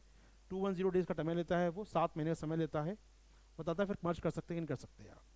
लेकिन मैंने उससे बिना पूछे मर्ज कर लिया, या प्रोसेस चल रही है 7 महीने के मर्ज कर लिया हम लोगों ने। ये होती है गन जंपिंग। आपने पहले ही काम कर लिया, आप पहले ही शादी कर चुके, फिर गए पंडित के पास कि फेरे करवा दो। यार क्या मतलब है यार, क्यों ऐसा काम कर रहे हो? That non is gun jumping. ठीक है, तो यहाँ पर ये अलाउ नहीं है इंडिया में। एक बार वाह हो गया, दोबारा नहीं होगा यहाँ पर। तो वही काम है, एक बार आपने ये कर लिया तो इलीगल है अपने आप में। ये गन जंपिंग कहलाता है कि समय से पहले आप मर्ज करके बैठ गए, तक परमिशन दी नहीं है सीसीआई ने, परमिशन आप मर्ज करके बैठ गए हैं। क्लियर? गन जंपिंग टर्मिनोलॉजी है, पूछ सकता है, चर्चा है इसकी आजकल, कुछ कंपनियां करती रहती हैं बहुत ज़्यादा ये गन जंपिंग। तो gun jumping, where is gun jumping? Gun jumping क्या है?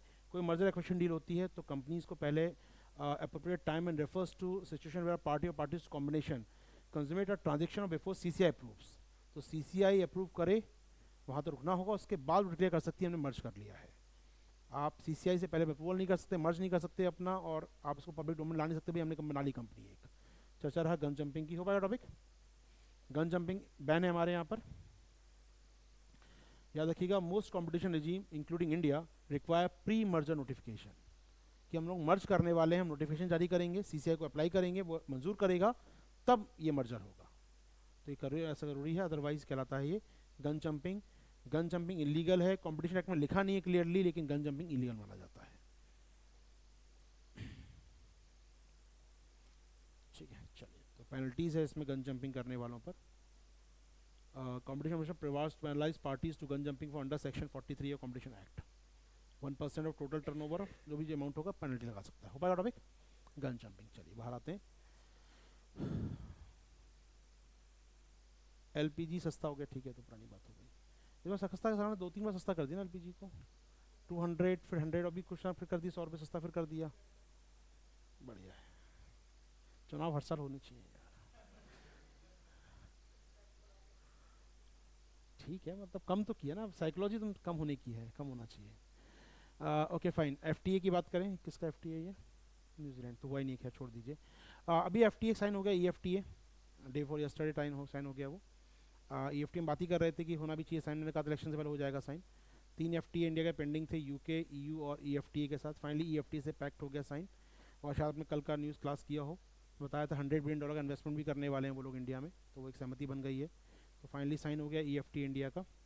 न्यूजीलैंड से नहीं हुआ साइन, कोई बात नहीं, होना था, छोड़ दो उस टॉपिक को, इसमें लाइन भी नहीं, मार्क भी नहीं कर रहा, छोड़ दो।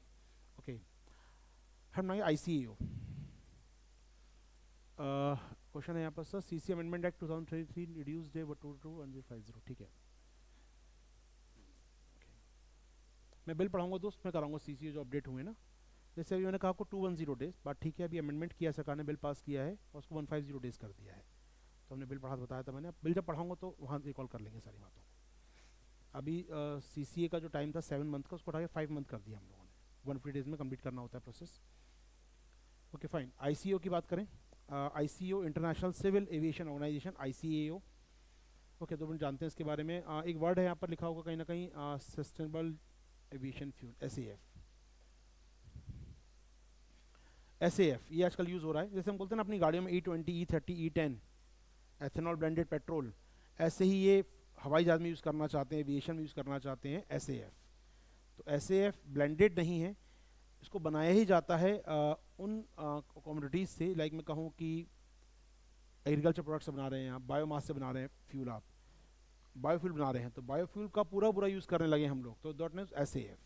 तो SAF कुछ नहीं है, सस्टेनेबल एविएशन फ्यूल्स हो सकते हैं, कई कैटेगरी हो सकती है इनकी। आपके पास कुकिंग ऑयल बच गया खाने बनाने वाला, उससे बना लीजिए आप, बायोमास बच गया उससे बना लीजिए आप, यानी आप हाइड्रोकार्बन मत यूज़ कीजिए सीधे, पेट्रोल डीजल मत यूज़ कीजिए, गैसोलीन मत यूज़ कीजिए। ऑल्टरनेटिव्स ऑफ फ्यूल क्या है आपके पास, उससे बनाएंगे अगर फ्यूल हवाई जहाज का, तो कहलाएगा आपका SAF। क्लियर है टर्मिनोलॉजी हमको पहले? तो SAF क्या है? SAF short of a fuel है जो बनाया गया है सस्टेनेबल मोड ऑफ रिसोर्सेज से। जैसे किससे बना सकते हैं, मैं आपसे कहूँ यहाँ पर मैं आता हूँ यहाँ पर, आपको इसको बना सकते हैं, इससे मैं एग्जांपल दूँ यहाँ पर। SAF की बात करें, SAF is a waste drive aviation fuel. Waste से बना रहे हैं हम लोग, like waste like maybe cooking oil हो सकता है, एग्रीकल्चर वेस्ट आप यूज़ कर सकते हैं, may be fat, non food crops, आपके non food crops, non food may be आप जो यूज़ नहीं कर रहे हैं खाने में, इंडिया में तो चलो हम चावल से बनाते हैं, मक्के से बनाते हैं, बट अदर फूड्स भी हो सकते हैं जो नॉन फूड क्रॉप हैं, उनसे आप तैयार कर रहे हैं, फैट से आप तैयार कर रहे हैं, तो क्या कहलाएगा वो SAF। तो शॉर्ट ऑफ SAF है, ये बन सकता है डिफरेंट सोर्सेज से। अब यहाँ पर सुनिए नियम क्या है। ICO जो इंटरनेशनल एक रेगुलेटरी बॉडी है सिविल एविएशन की, उसने ये कहा है कि यार आप लोग ना एक प्लानिंग करो सब देश कि 2030 ऑनवर्ड्स अपने टोटल फ्यूल में 1 to 2% या 5% to 10% यूज़ करो सस्टेनेबल एविएशन फ्यूल। जैसे गवर्नमेंट ऑफ इंडिया समय कहती है कि E20 करना है 2025 तक, हमको करना है 25, ऐसे ही ICO कह रहा है ग्लोबल स्केल पर कितने हमारी जो ओल्ड प्लेन ना, उन सब प्लेन में आपको एटलीस्ट 2 से 3% यूज़ करना है SAF। हम तैयार नहीं है, इसके लिए हम अपोज कर रहे हैं, क्यों, हमारे पास है ही नहीं मेथड। E10 बनाना हमको आता, बना लिया हम लोगों ने, E20 बनाता, बना लिया हम लोगों ने, लेकिन SAF बनाने की टेक्नोलॉजी हमारे पास नहीं है। तो कह रहे हैं ये विकसित देशों के पास होगी, हमारे पास नहीं होगी, हमको इम्पोर्ट करना पड़ेगा, तो हमारी ऑटोनॉमी खत्म हो जाएगी यहाँ पर। तो इंडिया अपोज कर रहा है इस प्रपोजल का। क्लियर है? तो ICO का इंडिया और EU डिफर कर रहे हैं ICO के ग्रीन फ्यूल फ्रेमवर्क। तो ग्रीन फ्यूल फ्रेमवर्क क्या है ICO का, जिसमें कह रहा है वो प्रमोट कीजिए SAF को। टर्मोलॉजी, 3-4 टर्मोलॉजी ध्यान से लिख लीजिए। ICO का है green fuel framework, green fuel framework में प्रमोट करना है SAF को। SAF क्या है?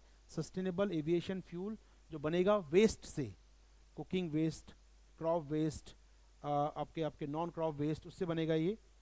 इंटरनेशनल फ्लाइट में यूज़ किया जाएगा, तो ये अनिवार्य करता है इंटरनेशनल फ्लाइट में सस्टेनेबल एविएशन फ्यूल को यूज़ करने का। ठीक है, अल्टीमेटली नेट जीरो करना है। इनका मानना है कि भैया ICO टारगेट ये है कि 2050 तक ना एविएशन सेक्टर में क्या हो जाए, नेट जीरो हो जाए। एविएशन में नेट जीरो करना है 2050 तक, ये इनका टारगेट है, इसलिए यूज़ करना चाहते हैं लोग SAF को। हो भाई ये बात हमारी यहाँ पर। अच्छा, एक बहुत पुरानी बात हो गई, शायद मुझे याद, ये तो याद नहीं कर पाऊंगा, लेकिन हो गए 7-8 साल हो गए इस बात को। न्यूज़ आई थी हमारे पास और उसके बाद वो गायब हो गई, वो न्यूज़ कभी दोबारा पढ़ा नहीं मैंने उस न्यूज़ को, आज याद आया मुझे इससे। कोर्सिका सुना है कभी आपने? कोर्सिका कोई कन्वेंशन, कोर्सिका कन्वेंशन नहीं, मुझे बहुत साइडली 7-8 साल हो गए इस बात को, लगभग मुझे लगता है।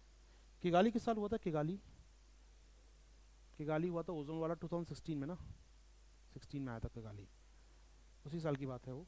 देखता हूँ नेट पे शायद मुझे कुछ मिल पाए, स्पेलिंग मुझे याद नहीं है, सही चेकआउट करते हैं एक बार। वो जोड़ सकता है यहाँ से UPSC पूछना चाहेगा तो। कोर्सिया और कोर्सिका ICAO, शायद देखो कुछ मिले तो मुझे यहाँ पर, ये रहा, एक्जैक्टली मिल गया मुझे शब्द यहाँ पर, इज नोन एज कोर्सिया। ठीक है, तो कोर्सिया है क्या वो सुन लो पहली बात तो। कोर्सिया एक एग्रीमेंट है, ग्लोबल एग्रीमेंट है एविएशन सेक्टर का, नाम है इसका कोर्सिया। ठीक है, first global market based measure any sector, of course ये ICO के लेकर ICO लेकर आया था इसका। ठीक है, इसमें कुछ पॉइंट हैं यहाँ पर। पहली बार कब आया था ये, कोर्सिया लिखा नहीं है इसमें। इसका टारगेट भी नेट जीरो करना था और इंडिया ने साइन भी किया था, मुझे याद है इसके ऊपर, कोर्सिया पर। ऑलमोस्ट कब आया पहली बार समझते हैं, 18 शॉर्ट ऑफ आया था ये, 18 में आया था ये कोर्सिया। 5-6 साल हो गए कोर्सिया को आए हुए। ठीक है, वॉट एवर, बहुत सारे देश आ गए हैं इसके अंदर, इंडिया भी आ चुका है कोर्सिया में। कुल मिला के कोर्सिया बता दूँ है क्या। कोर्सिया प्लान ये है, कोर्सिया का नाम देख रहे हैं, कोर्सिया का पूरा carbon offsetting and reduction scheme for international aviation, नाम देख रहे हैं, बड़ा सा नाम है कोर्सिया का, carbon offsetting reduction scheme for international aviation. कोर्सिया है क्या ऑनलाइन, आप जो अभी कार्बन फ्यूल यूज़ कर रहे हैं, हाइड्रोकार्बन यूज़ कर रहे हैं, ATF यूज़ करते हैं, एविएशन टर्बाइन फ्यूल यूज़ करते हैं हम लोग, तो यूज़ करो, उसमें कोई समस्या नहीं है, वो तो आप यूज़ करना ही पड़ेगा आपको, लेकिन आप उसको ऑफसेट करो, उतने पेड़ लगाओ नीचे। क्लियर है? तो कार्बन ऑफसेटिंग, आप जो CO2 निकाल रहे हो ऊपर हवा में ना, उसके कंपनसेट करो नीचे पेड़ लगाकर, ऑफसेट करो और ट्राई करो रिड्यूस कर पाओ आप ऑफसेटिंग रिडक्शन। आपको कम भी करना है CO2, तो यूज़ करो धीरे धीरे ग्रीन फ्यूल। अब उन्होंने ग्रीन फ्रेमवर्क जारी कर दिया। पहले वो कोर्सिया लेकर आए, उनका था पेड़ वेड़ लगा काम चला लो शायद, लेकिन पेड़ से काम नहीं बन रहा, नीचे पेड़ लगा नहीं रहे हो आप ज़्यादा, तो ऑफसेट नहीं कर पा रहे हो आप चूँकि अब, तो क्या करो अल्टीमेटली आप मूव कर जाओ फिर रिड्यूस की ओर। तो ग्रीन फ्रेमवर्क जो आया है ये कोर्सिया का अगला स्टेप है। कोर्सिया ने पहले मौका दिया था भाई ऑफसेट कर लो, काम बना लो अपना, अब वो नहीं बन रही बात वहाँ पर, तो move to sustainable aviation fuel. Clear है ये? तो हो सकता है SAF दे दे, वो ग्रीन फ्यूल दे दे आपको, या फिर कोर्सिया सकता है। इस पर क्वेश्चन तब भी नहीं पूछा था, लेकिन हो सकता है आज पूछ ले हो। यहाँ पर आयोग की आदत रही है, मैं देखता हूँ आयोग को हमेशा वो निकालता है एक आध क्वेश्चन जो 5-7 साल पुराना होता है, निकाल लाता है कहीं ना उनसे, पूछता है ये क्या है बताओ, और वो क्या होता है उससे नया कुछ निकला ड्राइव हुआ होता है। तो थोड़ा सा ये चीज़ें ध्यान रखिएगा। ये है कब का मुझे डेट नहीं मालूम है, थोड़ा सा देखना पड़ेगा, शायद 18 का दिख रहा है इसमें, लेकिन मेरे ख्याल से और पुराना है ये कोर्सिया। विकीपीडिया है कहीं इसमें, विकीपीडिया यहाँ पर अक्टूबर 16 का ये, मैंने कहा ना अक्टूबर 16 का ये, ठीक है अक्टूबर 16 का ये ICO कॉन्सेप्ट है। तो इसका अल्टीमेट बोले carbon offset and carbon reduce. October 16 Kigali में साल हुआ था, 16 में 7 में आई थी न्यूज़। एक ही महीने में होते किगाली ओजोन के लिए और ICO का कोर्सिया। आगे बढ़े हम लोग यहाँ से, चलो टॉपिक लौट के आते हैं अपने। तो SAF को इंडिया अपोज कर रहा है क्योंकि नेट जीरो हम अचीव नहीं कर पाएंगे, हमारे पास इतना फ्यूल टेक्नोलॉजी नहीं है कि हम लोग अपने एविएशन सेक्टर में इसको यूज़ कर पाएँ, तो इसका अपोज कर रहा है इंडिया राइट नाउ। अच्छा ICO की बता दूं मैं आपको, ICO स्टैब्लिश हुआ था कब, 80 ईयर्स हो गए इस साल। UN बना था 45 में, ये बना था 44 में। ICO बना था शिकागो कन्वेंशन 1944 से, पूछ सकता है इस पर क्वेश्चन, लिखिए वन लाइन ICO। मैं चाहूँ थोड़ा चलते हैं ICO पे चलते हैं एक बार, ये खुला भी ICO तो हमारा, ICO की बात कर लीजिए। ICO बना था शिकागो कन्वेंशन 1944 में हुआ था, और ये बना था 3 साल बाद 1947 में। एक कन्वेंशन है शिकागो कन्वेंशन जो हुआ था 1944 में, लिखा है 1903 1944 ये रहा। कन्वेंशन इंटरनेशनल सिविल एविएशन, ये साइन हुआ था, also known Chicago convention, sign हुआ था ये 1944 में, ठीक है। थोड़ा 80 ईयर्स हो गए हैं शिकागो कन्वेंशन के, जिसने पहली बार कहा था बनना चाहिए ICO, बना था 3 साल बाद 47 में जाके ये, ठीक है। ध्यान रखिए इस बारे में, एक बार फिर से देख लीजिए, convention on international civil aviation, convention on international civil aviation, notes में नहीं लिखा है तो प्लीज़ देख लीजिए साइड में, तो वो चीज़ नोट्स में नहीं लिखी है आपके, ये एक्स्ट्रा नॉलेज है जो जोड़ते रहना चाहिए कॉपी में। इंटरनेशनल सिविल एविएशन कन्वेंशन कहते हैं, ऑल्सो नोन शिकागो कन्वेंशन कहते हैं इसको हम लोग। साइन हुआ था 1944 में, जिसमें कहा गया था बनाया जाएगा ICO, और बनाया गया था ICO 1947 में। हेडक्वार्टर का ICO का मॉन्ट्रियल कनाडा, ठीक है, तो मॉन्ट्रियल में इसका हेडक्वार्टर है, थोड़ा याद रखिएगा। तो ये बनाया गया था ICO, इसमें एक प्रोविजनल ICO बनाया गया था, पहले टेम्पररी ICO बनाया गया था 44 में, फिर उसको एक परमानेंट बना दिया गया था 1947 में। तो दोनों चीज़ रखे, बन गया था, एक प्रोविजनल बन चुका था, 3 साल काम किया उसने, वर्ल्ड चल रहा था, वर्ल्ड वॉर चल रहा था उन दोनों, तो एक बन गया था, उसके बाद फाइनलाइज हुआ वो 1947 में जाकर, तो एक प्रोविजनल ICO बन चुका था 1944 में ही। हो पाएगा टॉपिक हमारा ये, मेन जो अब ICO अभी देखना राइट नाउ हम लोग, वो बनता है 1947 में जाकर, हेडक्वार्टर मॉन्ट्रियल में है, और उसका ग्रीन फ्रेमवर्क जिस पे इंडिया नाराज़ है काफ़ी ICO की गाइडलाइन को लेकर। चलिए इसमें कुछ और जोड़ना है मुझे यहाँ पर, ताइवान कंट्रोवर्सी कुछ और नहीं है, इंडिया मेंबर है, ऑलमोस्ट सभी कंट्री मेंबर हैं ICO के, सभी कंट्रीज़ के मेंबर दिख रहे हैं आपको, सब यहाँ पर लाल लाल दिख रहे हैं, तो मुश्किल नहीं हो। चलिए बाहर आते हैं नेक्स्ट टॉपिक पर। ओके SAF हो जाएगा, ICO हो जाएगा, ठीक है, अच्छा लिखा हुआ है इसमें, चलो अच्छी बात है, शिकागो कन्वेंशन लिखा हुआ है, पढ़ लीजिएगा। ओके नेक्स्ट है आपका ग्रेट स्कीम, ये ग्रेट है ना, GRAIT ग्रेट, ग्रेट स्कीम, हाँ ठीक है, ग्रेट स्कीम नाम ही, ग्रेट स्कीम खुद ही नाम रख दिया, ग्रेट स्कीम। ग्रेट स्कीम बड़ा सा नाम है यहाँ पर, grant for research and entrepreneurship across aspiring innovation, क्या नाम है छोड़ो यार, great scheme for technical textile, nothing else, great scheme for technical textile, technical textile great scheme है ये, नाम ही छुपा है इसे ग्रेट।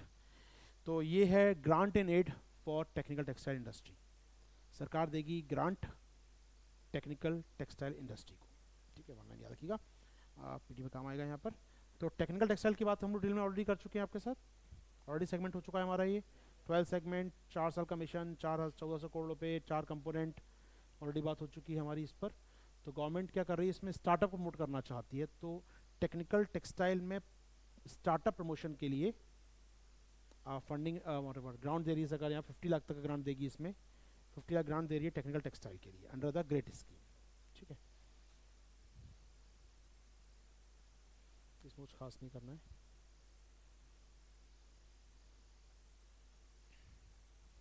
चलो ओके, नेक्स्ट है अपने पास, किसका नाम है, वेदांता लॉबिट टू वीकनेस की छोड़ दीजिए, OCCRP। ये जो नाम देख रहे हैं आप OCCRP का नीचे, organise crime and corruption reporting project, इसका नाम थोड़ा काम का रिपोर्ट देता है, वो काम का नहीं है। यही था, इसने अडानी केस को उठाया था लास्ट ईयर, काफ़ी चर्चा में रहा पूरे साल भर। अडानी केस लास्ट जनवरी में आया था, ऑलमोस्ट पूरा साल चर्चा में अडानी केस। अडानी हिंडनबर्ग का नाम सुना होगा आपने, लास्ट ईयर केस था। उस केस को जो रिवील किया था, उस केस की रिपोर्ट को उसी ने किया था बेसिकली, OCCRP। ये बेसिकली करते क्या है, क्राइम एंड करप्शन की रिपोर्टिंग करते हैं। ग्लोबल स्केल के जर्नलिस्ट मिले हुए हैं इस ग्रुप के अंदर। अपने में शॉर्ट ऑफ एक ऑर्गेनाइजेशन है ये, जिसमें दुनिया भर के ये खुफिया पत्रकार होते हैं हमारे, स्टिंग ऑपरेशन करने वाले, और ये जो इस प्रकार की इन्वेस्टिगेशन जर्नलिज्म होता है जो, वो पार्ट होते हैं इसके। और ये उन्होंने पता करते रहते हैं, रिपोर्ट निकालते रहते हैं। एक रिपोर्ट आई थी अडानी के बारे में इनकी लास्ट ईयर, एक रिपोर्ट आई थी वेदांता के बारे में। तो वेदांता के छोड़ दीजिए, काम की कौन रिपोर्ट, दोनों काम की नहीं, कि इस काम का नाम है संस्था का नाम। ठीक है, तो सुन लीजिए OCCRP की बात करें हम लोग। यहाँ पर OCCRP लिखा है हमने कहीं शॉर्ट में, कहीं मैंने OCCRP नहीं लिखा है तो प्लीज़ देख लीजिएगा। OCCRP क्या है, एक नेटवर्क या नेटवर्क ऑफ जर्नलिस्ट है, या नेटवर्क ऑफ इन्वेस्टिगेटिव जर्नलिस्ट है, जो इकोनॉमिक फ्रॉड, करप्शन आदि की जांच करते हैं। इन्होंने उठाया था मामला हिंडनबर्ग का मामला लास्ट ईयर, बड़ी रिपोर्ट आई थी इनकी, जिसको सुप्रीम कोर्ट ने कहा ये तो कोई एविडेंस ही नहीं है। सुप्रीम कोर्ट ने मानने से मना कर दिया उस एविडेंस को, और फिर मामला ख़त्म हो गया। ठीक है, सब लोग रिहा हो गए सबूतों के अभाव में, यानी कोई करप्शन नहीं हुआ हमारे यहाँ। देखा आपने, देखा अडानी केस देखा, पूरा समझा अडानी केस को आपने, अडानी केस को नहीं समझा है। ध्यान रखिए उस पर क्वेश्चन बनना तो नहीं चाहिए, आई डोंट नो, लेकिन क्या बनेगा अभी कोई कह नहीं सकता मैं।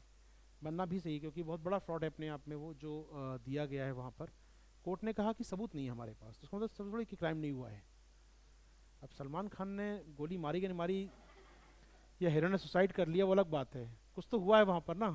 अब सबूत नहीं है सलमान खान ने मारी है, तो फिर ठीक है भैया, लेकिन हीरो ने सुसाइड किया है, तो फिर हम इसलिए कहते हैं हमेशा, वही बात यहाँ पर है, कुछ तो हुआ है, क्योंकि यार सबूत नहीं है मतलब घोटाला तो हुआ है तब भी ना, कोई बात यहाँ पर है। तो वॉट एवर, कोर्ट ने कहा कि सबूत नहीं है हमारे पास, हम कुछ नहीं कर सकते, वॉट एवर। चलिए बाहर आते हैं इस टॉपिक से। कुछ खास में MTNL BSNL का साइन हो गया, कुछ काम नहीं करना ज़्यादा। ओके, ये बात करते हैं, head investor court system. Investor court system, ये टर्मिनोलॉजी का काम का है, investor court system. Investor court system known as ICS की बात करें। देखिए, इंडिया EU फ्री ट्रेड नहीं हो पाया, मैं उम्मीद कर रहा था संडे तक वो भी हो जाता, शायद वो नहीं हो पाया, उसमें मामला हिट का हुआ यहाँ पर। इन्वेस्टर कोर्ट सिस्टम क्या है वो सुन लीजिए। मान लीजिए एग्जांपल समझाऊँ मैं कि कोई EU कंपनी इंडिया में इन्वेस्टमेंट करती है। ठीक है, लेट से वोडाफोन की बात कर लेते हैं, वोडाफोन ने इंडिया में इन्वेस्टमेंट किया। ठीक है, अब गवर्नमेंट का कोई डिस्प्यूट हो गया उसके साथ, टैक्स को लेकर कोई भी डिस्प्यूट हो गया लेट से, तो मामला कहाँ जाएगा, क्या हमारी कोर्ट में जाएगा, हमारी lower court, high court, district supreme court में जाएगा, या फिर वो इंटरनेशनल आर्बिट्रेशन में जाएगा, जहाँ में न्यूट्रल जज बैठे होते हैं, जहाँ दोनों लोग फीस दे के केस लड़ते हैं आपस में, वहाँ जाएगा। तो हम उसके पक्ष में नहीं हैं। EU चाहता है भाई इंडिया में केस लड़ना ही नहीं हमको। तो वोडाफोन का केस आपको याद होगा 2005 में चालू हुआ था, 2019 में ख़त्म हुआ, मतलब कंपनी बर्बाद होने के कगार पे आ गई, तब खत्म हुआ केस वो। तो उन्होंने कहा भाई ऐसी गलती दोबारा नहीं करेंगे हम आपके यहाँ पर। वोडाफोन देखिए, वेदांता का नाम आया पीछे, केयर्न की बात करें, कितने केस इंडिया में जो सालों चलते रहते हैं। तो उन्होंने कहा इंडिया के हमको कोर्ट सिस्टम पे ये बिलीव करना गलत बात हो जाएगी, टाइम की समस्या हमको लगती है। ठीक है, बिलीव तो है लेकिन टाइम की समस्या हमको लगती है आपके साथ।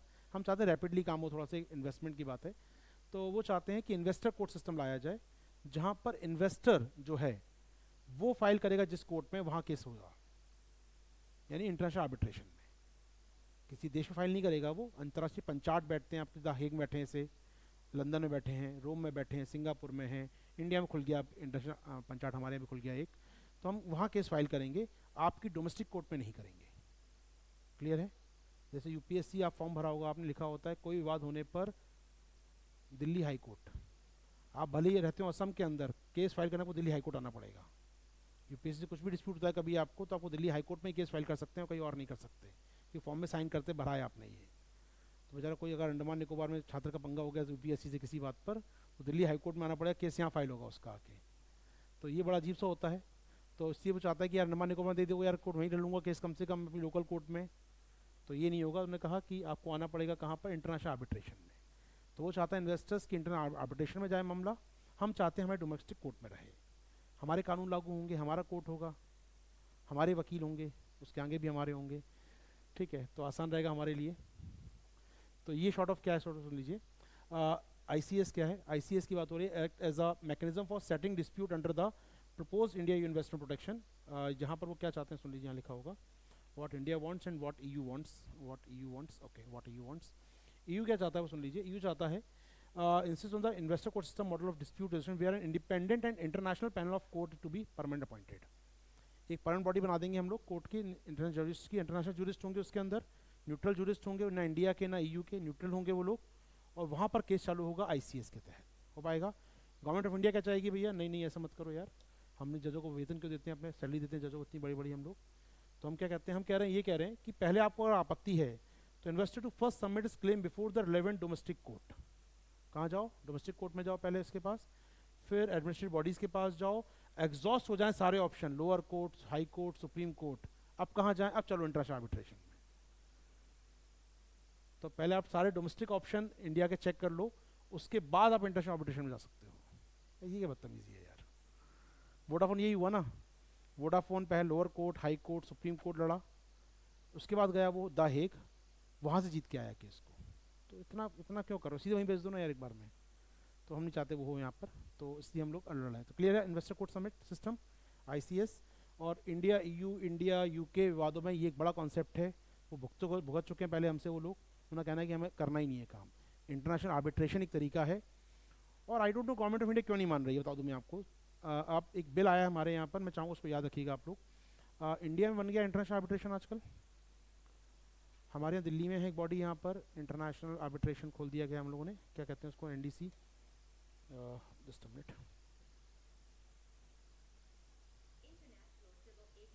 ये क्या हो गया यार,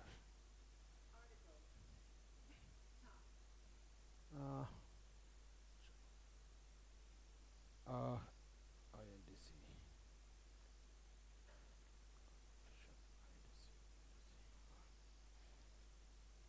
new Delhi international arbitration system,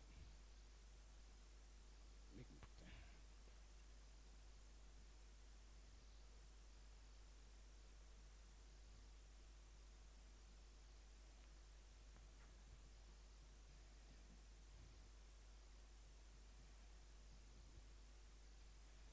okay,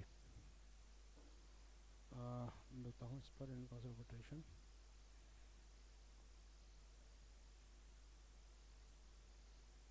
okay,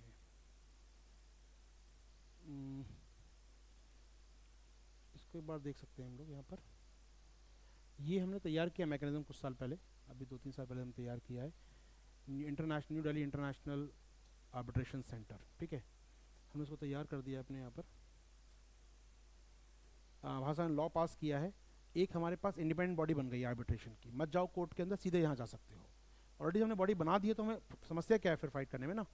तो यहाँ पर हम देखें, सरकार ने एक एक्ट पास किया बाकायदा, एक एक्ट पास हुआ इस नाम से, आप देख रहे हैं, new Delhi international arbitration centre act 2019 act पास की संसद ने हमारी। इस एक्ट के तहत आर्बिट्रेशन सेंटर बनाया गया दिल्ली में, जिससे द हेग जाते हैं या रोम में जाते हैं, सिंगापुर जाते हैं, इंडिया में आके लोग केस लड़ सकें। और ये केवल हमारे लोगों के लिए नहीं होगा, मान लो यार लड़ाई हो गई बांग्लादेश भूटान में, किसी बात को लेकर डिस्प्यूट हो गया, या बांग्लादेशी किसी कंपनी में डिस्प्यूट हो गया वहीं पर, वो भी आके लड़ सकते हैं हमारे यहाँ पर केस।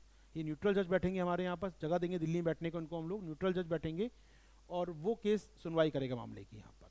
तो 7 मेंबर बॉडी होगा अपने आप में, यहाँ पर फॉर्मर जज होंगे इंडिया के या हाई कोर्ट सुप्रीम कोर्ट के फॉर्मर जज होंगे किसी कोर्ट के, वो यहाँ पर अपॉइंट किए जा सकेंगे, ठीक है। तो यहाँ पर headed by former supreme court, high court और एमिनेंट पर्सन, कोई भी हो सकता है यहाँ पर, वो लीड करेगा इस पूरे सिस्टम को। तो ऑलरेडी हमने बना दिया ना, इंटरनेशनल आर्बिट्रेशन सेंटर बना दिया हम लोगों ने यहाँ पर। तो ऐसे में क्यों हम मना कर रहे हैं ICJ के लिए फिर उसको, क्लियर है बात यहाँ पर ये। तो एक चर्चा रहेगी आपके साथ। India investor court system clear है हमको, ICS ये ग्लोबल चाहते हैं वो लोग, हम चाहते हैं इंडिया में आके केस लड़ो हमारे यहाँ पर। चलिए, तो थोड़ा ध्यान रखिए, इसको अपडेट क्वेश्चन हो सकता है आपके लिए पूछे वो। आगे बढ़ते हैं। तो इंडिया ईयू डिस्प्यूट चल रहा है इसको लेकर, आईसीएस को लेकर। मूव करते हैं नेक्स्ट टॉपिक पर। पीएमआई छोड़ दीजिए, पीएमआई इंडेक्स। और मैरीकल्चर लीजिंग पॉलिसी बढ़ाएंगे, one line. Mariculture leasing policy, mariculture leasing policy, mariculture leasing policy, one line सुन लीजिए। मैरीकल्चर लीजिंग पॉलिसी बेसिकली हमारे पास यार मछली पकड़ने की बात कर रहे हैं हम लोग, मैरीकल्चर की बात कर रहे हैं। तो लिमिटेड केजेस हैं, लिमिटेड बोट्स हैं, लिमिटेड हमारे पास इंस्ट्रूमेंट्स हैं, कोल्ड स्टोर लिमिटेड है हम लोग, या मशीन से हम बात करते हैं। हमारे खेत की बात मैं करूँ, मुझे खेत में अपने अपने यहाँ पर मशीन चाहिए, कोई हैप्पी सीडर मशीन चाहिए। तो मैं भी, अगर मुझे हैप्पी सीडर मशीन चाहिए होती है इस समय, तो क्या करता हूँ मैं, ऐप है गवर्नमेंट की, जाता हूँ ऐप पर, बुक करता हूँ मैं उस मशीन को। उबेर की तरह मेरे घर पे गाड़ी आ जाती है, मशीन लेकर मैं यूज़ करता हूँ, ले जाती है गाड़ी, वापस अपने यहाँ रेंट देता हूँ मैं। हमारे यहाँ आजकल चलता है बाकायदा ऑनलाइन कस्टम हायरिंग सेंटर। क्या होते हैं कस्टम हायरिंग सेंटर? मान लीजिए अपने खेत में मशीन यूज़ करनी है, मशीन लाखों की, मैं क्यों लेकर आऊँ खरीदूँ? तो मैं उसको ऑनलाइन बुक करता हूँ मशीन को, वो टाइम फिक्स देते हैं कि इतने बजे से इतने दिन आपके यहाँ रहेगी मशीन। वो लेकर आते हैं मशीन को अपने साथ, जैसे अगर ट्रैक्टर में लगा के आएंगे, मशीन को लेकर आएंगे, यूज़ करूँगा मशीन 3-4 दिन में, उसका मशीन चली जाएगी, जो भी होगा रेंट में पे कर दूँगा। जिसे हम कहते हैं कस्टम हायरिंग सेंटर, आप हायर कर सकते हैं मशीनों को, ये ऑलरेडी इंडिया में स्टैब्लिश हो गए हमारे यहाँ जगह जगह। अब यही काम मैरीन कल्चर के लिए, लीज पर लेना मैरीन इंस्ट्रूमेंट्स को। क्लियर बात है यहाँ पर ये? तो मछली पकड़ने के संयंत्र, मछली प्रोसेस करने की जो मशीनें होंगी, वो आप लीज पे ले सकते हैं under the mariculture leasing policy. तो sustainable use of mariculture resources, तो कहीं ना कहीं हमें ये काम करना है, तो इसमें क्लियर कहा गया है। Mariculture operation sustainable areas they do not cause the environment damage, सीधी बात है, यहाँ पर हम काम कर रहे हैं। कहीं ना कहीं हम बात कर रहे हैं यहाँ पर कि जो मैरीकल्चर रिसोर्स हमारे पास है, मैरीकल्चर हमारे पास जो मशीन्स हमारे पास हैं, उनको सही यूज़ कर पाएँ, सस्टेनेबल मैरीकल्चर कर पाएँ हम लोग, ये हमारा प्रयास होगा यहाँ पर। मैरीकल्चर के साथ साथ यहाँ पर मैरीन के अलावा बता दूँ मैं आपको, मैरीकल्चर में यूज़ करते हैं पर्ल्स के लिए, मोतियों के लिए मैरीकल्चर बोलते हैं लोग, मोती उत्पादन के लिए। तो फिशेस को चली जाए, लेकिन मैरीकल्चर मतलब कहीं ना कहीं हम लोग जो मोती की खेती करते हैं, सीप की, सीप नहीं कहूँगा, पर्ल्स क्या कहेंगे, पर्ल्स होते हैं, पर्ल्स होते हैं ना, पर्ल्स कहाँ मिलते हैं आपको? सी में मिलते हैं। खेती होती है अलग से इसकी, बहुत अच्छी खेती होती है। अब देखा मेरे मैरीकल्चर खल देखा आपने कभी खेत इसका पर्ल का, टीवी पर फुटेज में, फुटेज देखा टीवी में, देखा खेत कैसा होता है? बड़ा शानदार खेत लगता है। वो टांग देते हैं तार टाइप एक का, उसको भर देते हैं, पानी पूरा भर देते हैं। तो मतलब ऐसे एक तार बांधेंगे यहाँ से वहाँ तक, उस पर लटकेगा तेल, उसको डुबोते हैं पानी के अंदर, पूरा वो पूरे खेत में पानी भर देते हैं, वो एक पॉन्ड टाइप का बन जाता है, बड़ा सुंदर लगता है देखने में। आप जाएंगे बिहार साइड, आपको काफ़ी मिलेगा वहाँ पर, बिहार में होती है पर्ल खेती, बहुत बड़े स्केल पर होती है। तो उसको प्रमोट करना है, मशीनरी चाहिए उसके लिए आपको, अगर तो आपको मदद करेगी यहाँ पर मैरीकल्चर के लिए, हो पाएगा। तो जो आपका थूथीकोडी है ना, फेमस थूथीकोडी, कल बात हो रही थूथीकोडी पर, तमिलनाडु, कुलशेखरम पट्टनम, नया इसरो का हेडक्वार्टर, नया इसरो का लॉन्चिंग पैड। तो जो कुलशेखरम पट्टनम बन रहा है आपका, तूतीकोड बंदरगाह है, बहुत न्यूज़ आती रहती है वहाँ से। तूतीकोडी मतलब फेवरेट डिस्ट्रिक्ट, मतलब न्यूज़ वालों के लिए। एक तो द हिंदू सही छपता है उसके आसपास से, तो कुछ भी होता है लोकल खबर उनके लिए उठा ली वहाँ से। तूतीकोडी में तूतीकोड बंदरगाह है, कॉपर प्लांट की न्यूज़ यूपीएससी पूछ चुका है बार बार, क्योंकि हिंदू में आएगी तो यूपीएससी पूछेगा, बहुत सीधी बात है। हिंदू वही पढ़ते रहते हैं बैठ के, और करना क्या है उनको, तो उनकी लोकल खबर वो देते हैं आपको यूपीएससी में। वहाँ पर एक डेजर्ट है, कौन सा डेजर्ट है तूतीकोडी में? Red desert known as Theri, Theri desert है बकायदा वहाँ पर एक, जैसे आप कहते हैं थार डेजर्ट, ऐसे वहाँ एक डेजर्ट है red desert known as Theri. तो वो न्यूज़ में आया था कुछ दिनों पहले, तूतीकोड न्यूज़ में आता रहता है। अभी न्यूज़ में कॉपर प्लांट न्यूज़ में चल रहा है वहाँ का, कॉपर प्लांट न्यूज़ में है वहाँ का। अब अभी इस हफ्ते लॉन्च किया इसरो ने वहाँ पर अपना सेकंड लॉन्चिंग पैड कुलशेखरपट्टनम में, वो चर्चा में रहा इस हफ्ते पूरा। पीएम साहब ने बोल ही दिया अपनी बातों में, टारगेट के स्टालिन को कि चांद पर क्या लगा दिया, चाइना का मैप लगा दिया था उन्होंने उसके ऊपर।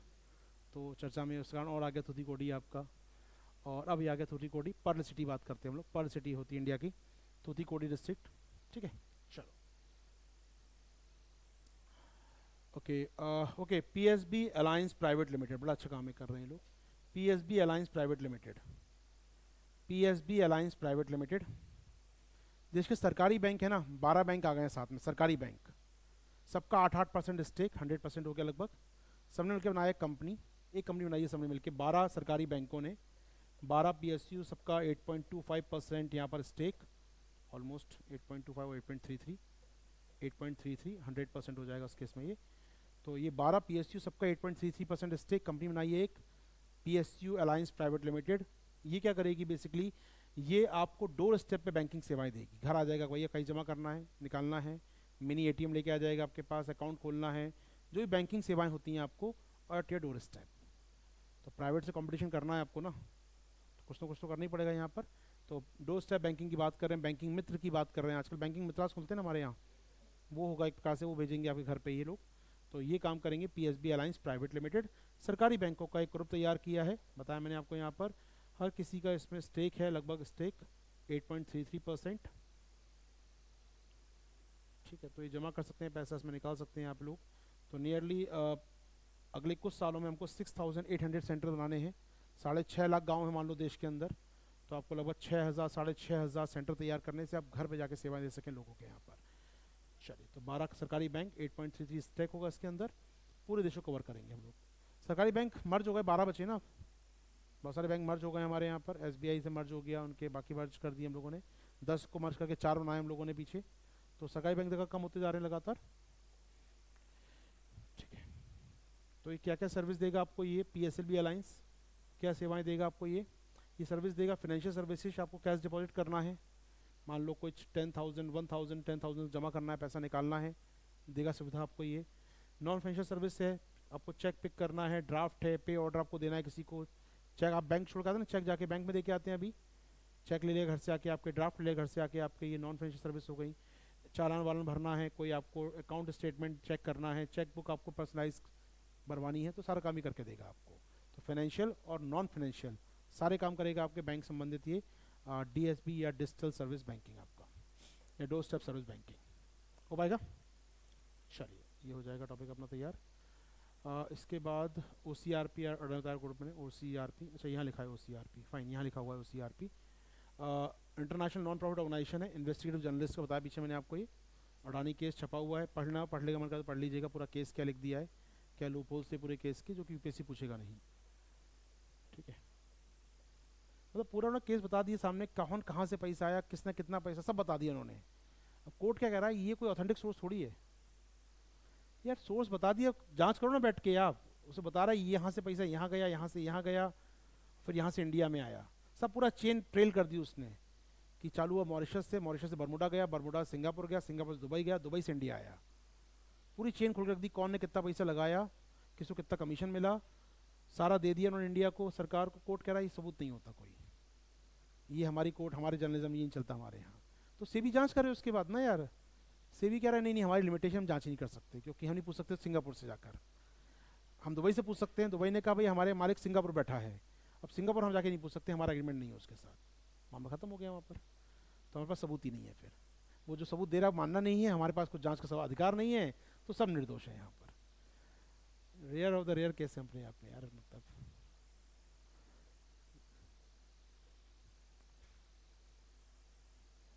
ओके, ठीक है, छोड़ दीजिए, पूरा केस लिखा है, पढ़ना चाहे पढ़ लीजिएगा।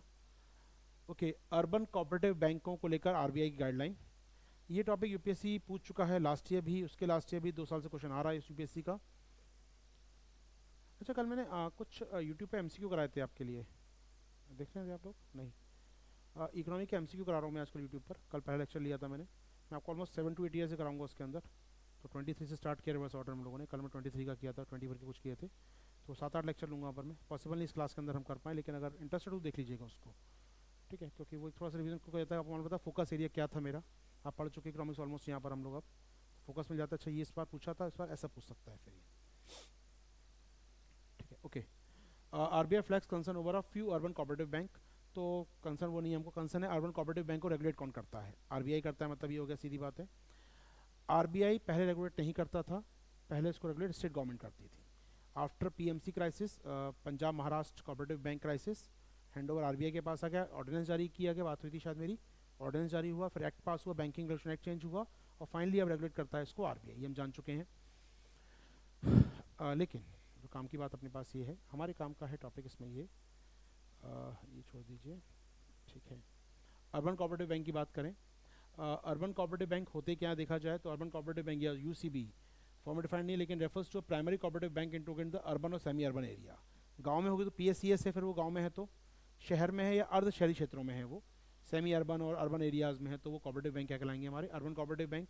Regulate by RBI, registered by state government. आज भी रजिस्टर्ड वो स्टेट गवर्नमेंट ही करती है अपने यहाँ पर, रजिस्ट्रेशन स्टेट गवर्नमेंट ही करी कोऑपरेटिव एक्ट के तहत।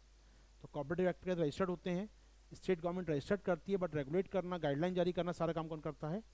आरबीआई करता है इसको, ठीक है। ये 2020 के बाद से आदेश आ गया है। रजिस्ट्रेशन अभी भी होते हैं इनके कोऑपरेटिव एक्ट के तहत ही होते हैं। तो कोऑपरेटिव बैंक किस कौन कौन से कानून से रेगुलेट होते हैं, बात चेकआउट कर लीजिए, कौन कौन से लॉ इनके ऊपर लगते हैं बैंकों के ऊपर। Banking regulation act 1949, banking law cooperative society act 1955, इसमें रजिस्टर्ड होती हैं अपने में कोऑपरेटिव एक्ट के तहत ये। और इनके लिए 2020 के बाद आरबीआई ला चुका है एसएएफ, ये बहुत काम का वर्ड है एसएएफ। इस पे क्वेश्चन नहीं पूछा है, मुझे लगता है यहाँ से निकाल सकता है क्वेश्चन कभी। एसएएफ सुपरवाइजरी फ्रेमवर्क एक्शन या supervisory action framework. One line क्या होता है सुपरवाइजरी एसएएफ, वन लाइन सुन लीजिए। एसएएफ होता क्या है? एसएएफ सुपरवाइजरी एक्शन फ्रेमवर्क क्या है? आपने कभी नाम सुना हो PCR framework, prompt corrective, PCA framework, prompt corrective action framework, सुना है हम लोगों ने कभी? नहीं सुना है। वन लाइन ध्यान सुनिए, दोनों बहुत काम की चीज़ें हैं। मान लीजिए कोई कमर्शियल बैंक है, बैंक होती क्या मालूम? पहली बात तो आगे बढ़ूंगा यार, बैंक क्या होता है ये नहीं मालूम, मुश्किल हो जाएगी।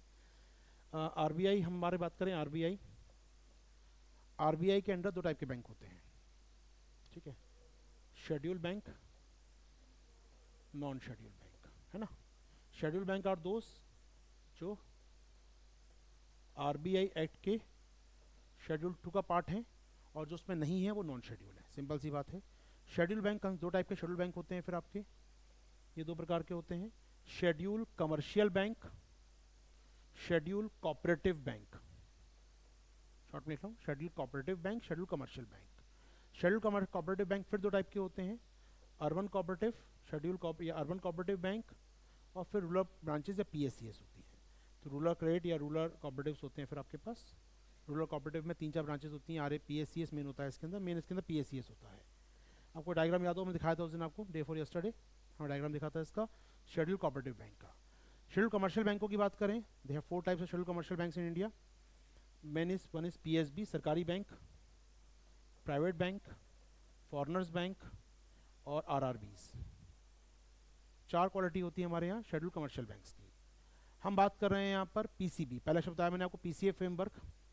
अब सुनिए पीसीए फ्रेमवर्क क्या है? Prompt corrective action.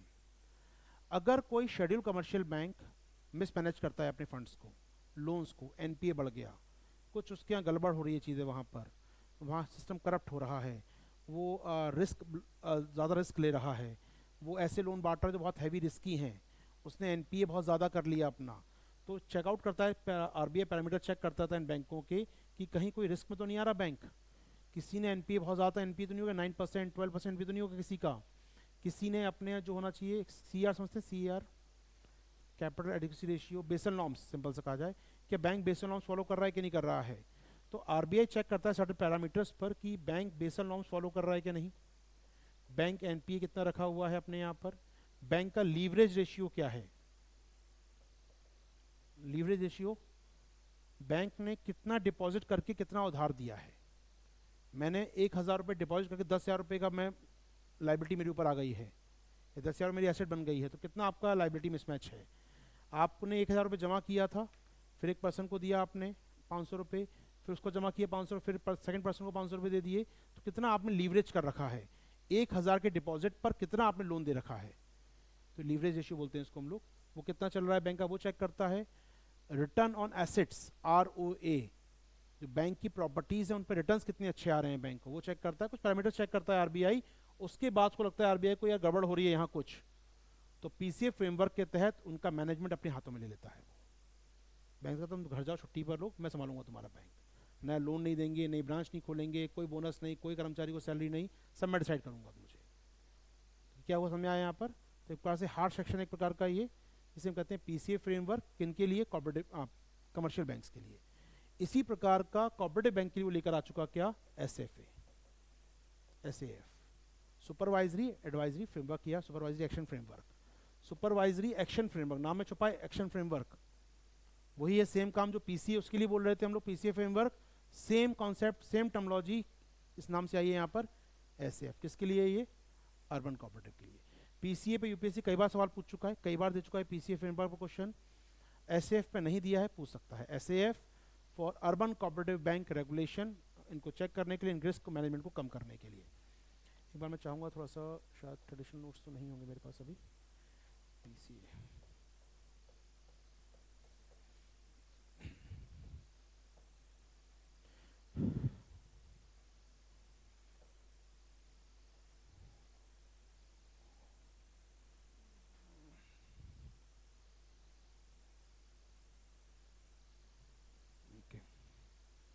किसका दिख रहा है मुझे ये? PCA framework for scheduled commercial bank. Cooperative bank नहीं आते इसमें, क्या आते हैं? केवल कमर्शियल बैंक। कोऑपरेटिव बैंकों के लिए एसएएफ सुपरवाइजरी एक्शन फ्रेमवर्क, ठीक है। तो ये ऑलरेडी काफ़ी लंबे समय चल रहा है हमारे यहाँ, ठीक है। तो 17 से लेकर आया था आरबीआई, 17 में इसको लेकर आया था। और आरबीआई ने कहा था यार चेक करेंगे, मालूम है क्या क्या चेक करेंगे? आपका चेक करेंगे कितना आपका बेसल नॉर्म चल रहा है, वो चेक करेंगे। कितना आपका एनपी चल रहा है, वो चेक करेंगे। कितना आपका आरओए चेक करेंगे, और कितना लीवरेज रेशियो चल रहा है चेक करेंगे। तो 4 पैरामीटर चेक करता है RBI under the PCA framework. UPSC पूछ चुका है, इसको ध्यान रखिएगा। और ये सवाल जब आता है, कठिन सवाल बन जाता है यूपीएससी स्टूडेंट्स के लिए, हो सकता है कहाँ से क्या आ गया, ये शब्द सुने ही नहीं कभी। ईजी है क्वेश्चन, अगर थोड़ा फोकस करेंगे बैंकिंग सिस्टम पर, आप पकड़ लें आरबीआई को, तो बहुत ईजी क्वेश्चन बनता है। देश में एनपीए क्राइसिस जब पीक पर था, हर चीज़ फेल हो गई थी, एनपीए के सामने इतना पीक हो गया था, तब आरबीआई ने इसको इशू किया था 2017 में। 17 में लेकर आया था आरबीआई इस नियम को। पीसीए को बार रिवाइज कर चुका है बार बार। वो 4 चीज़ चेक कर रहा था उस समय। वो क्या चेक कर रहा था कि सीआरएआर, या कुल मिला के कितना रिस्क कैपिटल है बैंक के पास, बेसल नॉर्म्स फॉलो करता है कि नहीं। सेकंड, एनपीए कितना है बैंक का। तीसरा, आरओए रिटर्न ऑन एसेट्स कितनी है बैंक की। और चौथा, उसका लीवरेज रेशियो कितना है।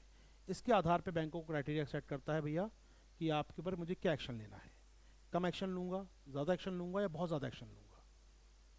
यहाँ बहुत एक्शन मतलब पूरा मैनेजमेंट अपने हाथ में सीज कर लेता है आरबीआई, बंद करो, हम करेंगे सारा काम जो करना है। तो पीसीए फ्रेमवर्क से अपने आप में ये, तो यहाँ पर लिखा है क्या क्या काम करेगा आरबीआई, जैसे रिस्क 1, रिस्क 2, रिस्क 3। यहाँ पर कोई बैंक आ गया इस कैटेगरी में अगर, तो यहाँ पर इसमें आरबीआई क्या करता है बेसिकली, रिस्ट्रिक्शन ब्रांच एक्सपेंशन नहीं कर सकता बैंक। इसके बाद मैनेजमेंट कंपनसेशन नहीं दे सकता, डायरेक्टर की फीस नहीं जाएगी, कुछ नहीं जाएगा इसके बाद। आरबीआई सारा पब्लिक काम में हाथ में लेता है कमांड। हो पाएगा टॉपिक तैयार? तो इसमें हम कहते हैं बेसिकली हम लोग क्या, पीसीए फ्रेमवर्क, ठीक है। पीसीए फ्रेमवर्क यूपीएससी क्वेश्चन पूछ चुका है पहले भी कई बार। लौट के आ जाऊँ यहाँ पर आपके लिए, तो नए वाले आ गए, अब तो क्या नए वाले आ चुके हैं यहाँ पर।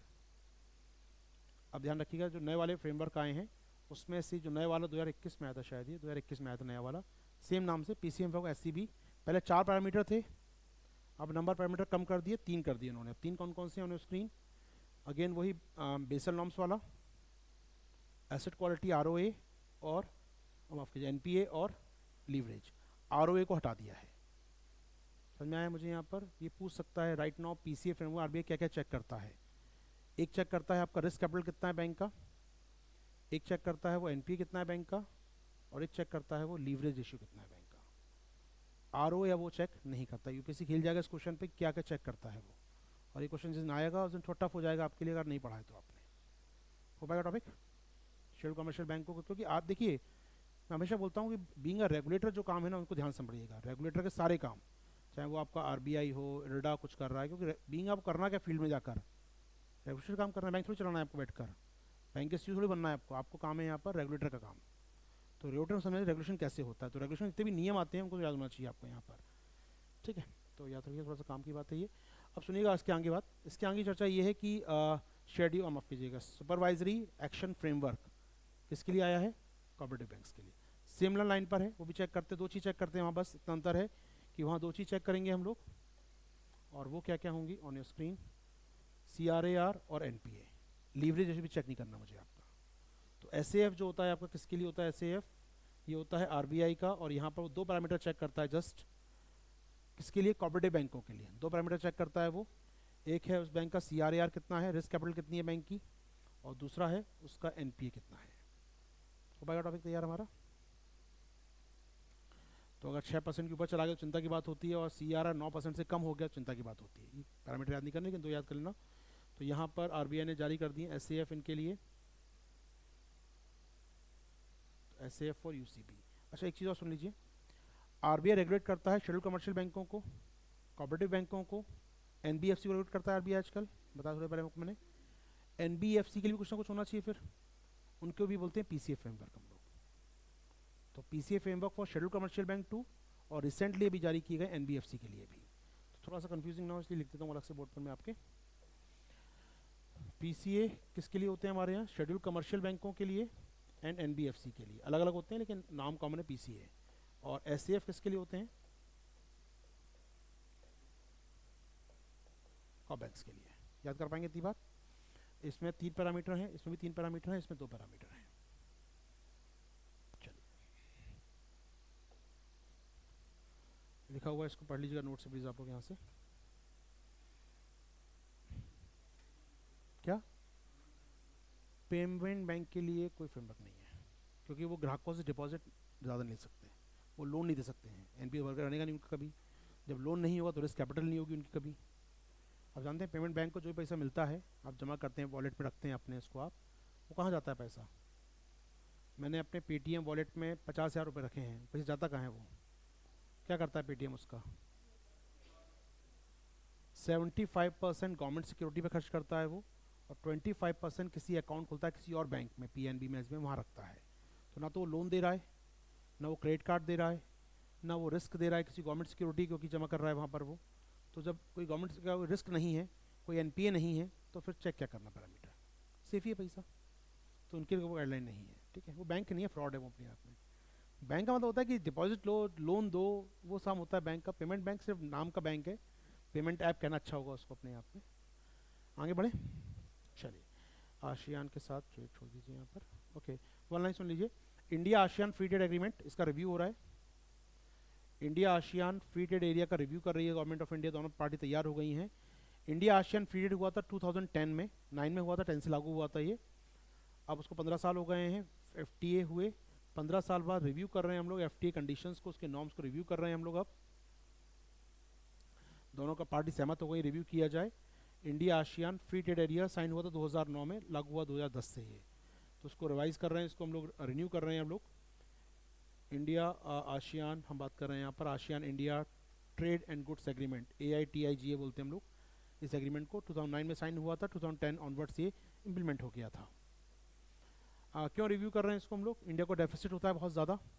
कितना होता है? जो डेटा हमारे पास है राइट नाउ, ये इंडिया है, ये आशियान के 10 देश हैं। ये हमको माल बेचते हैं नियरली $87 बिलियन का, हम माल बेचते हैं $44 बिलियन का, हमको घाटा होता है $43 बिलियन का। इतना हैवी डेफिसिट हमको होता है, तो हम कह रहे हैं भैया ये चलने वाला नहीं है ट्रेड, सही करो, बैलेंस करो, रिव्यू करो उस पूरे डील को यहाँ पर। तो रिव्यू होना चालू हो गया है, उम्मीद करेंगे रिव्यू जल्दी हो जाएगा इनका ख़त्म। तो $43 बिलियन घाटा था हमको 2022-23 के डेटा के अनुसार। हो जाएगा यार? चलिए मूव करते हैं नेक्स्ट टॉपिक पर। ये हो गया AITGA। इसके अलावा चाबहार पोर्ट चर्चा में रहा। चाबहार पोर्ट तो कोई इशू नहीं अपने आप में। कहाँ पर चाबहार पोर्ट? ईरान में। चाबहार पोर्ट में 2 जो डॉक हैं उसमें से एक इंडिया बना रहा है। उस एक डॉक का नाम क्या है? शाहिद बेश्ती टर्मिनल, जो इंडिया बना रहा है। जो एक और टर्मिनल वहाँ पर है, हमारे काम का नहीं है। 2 टर्मिनल में से एक इंडिया बना रहा है, शाहिद बेश्ती। 10 ईयर कॉन्ट्रैक्ट है अपने आप में। चलिए ये काम का नहीं है हमारे पास।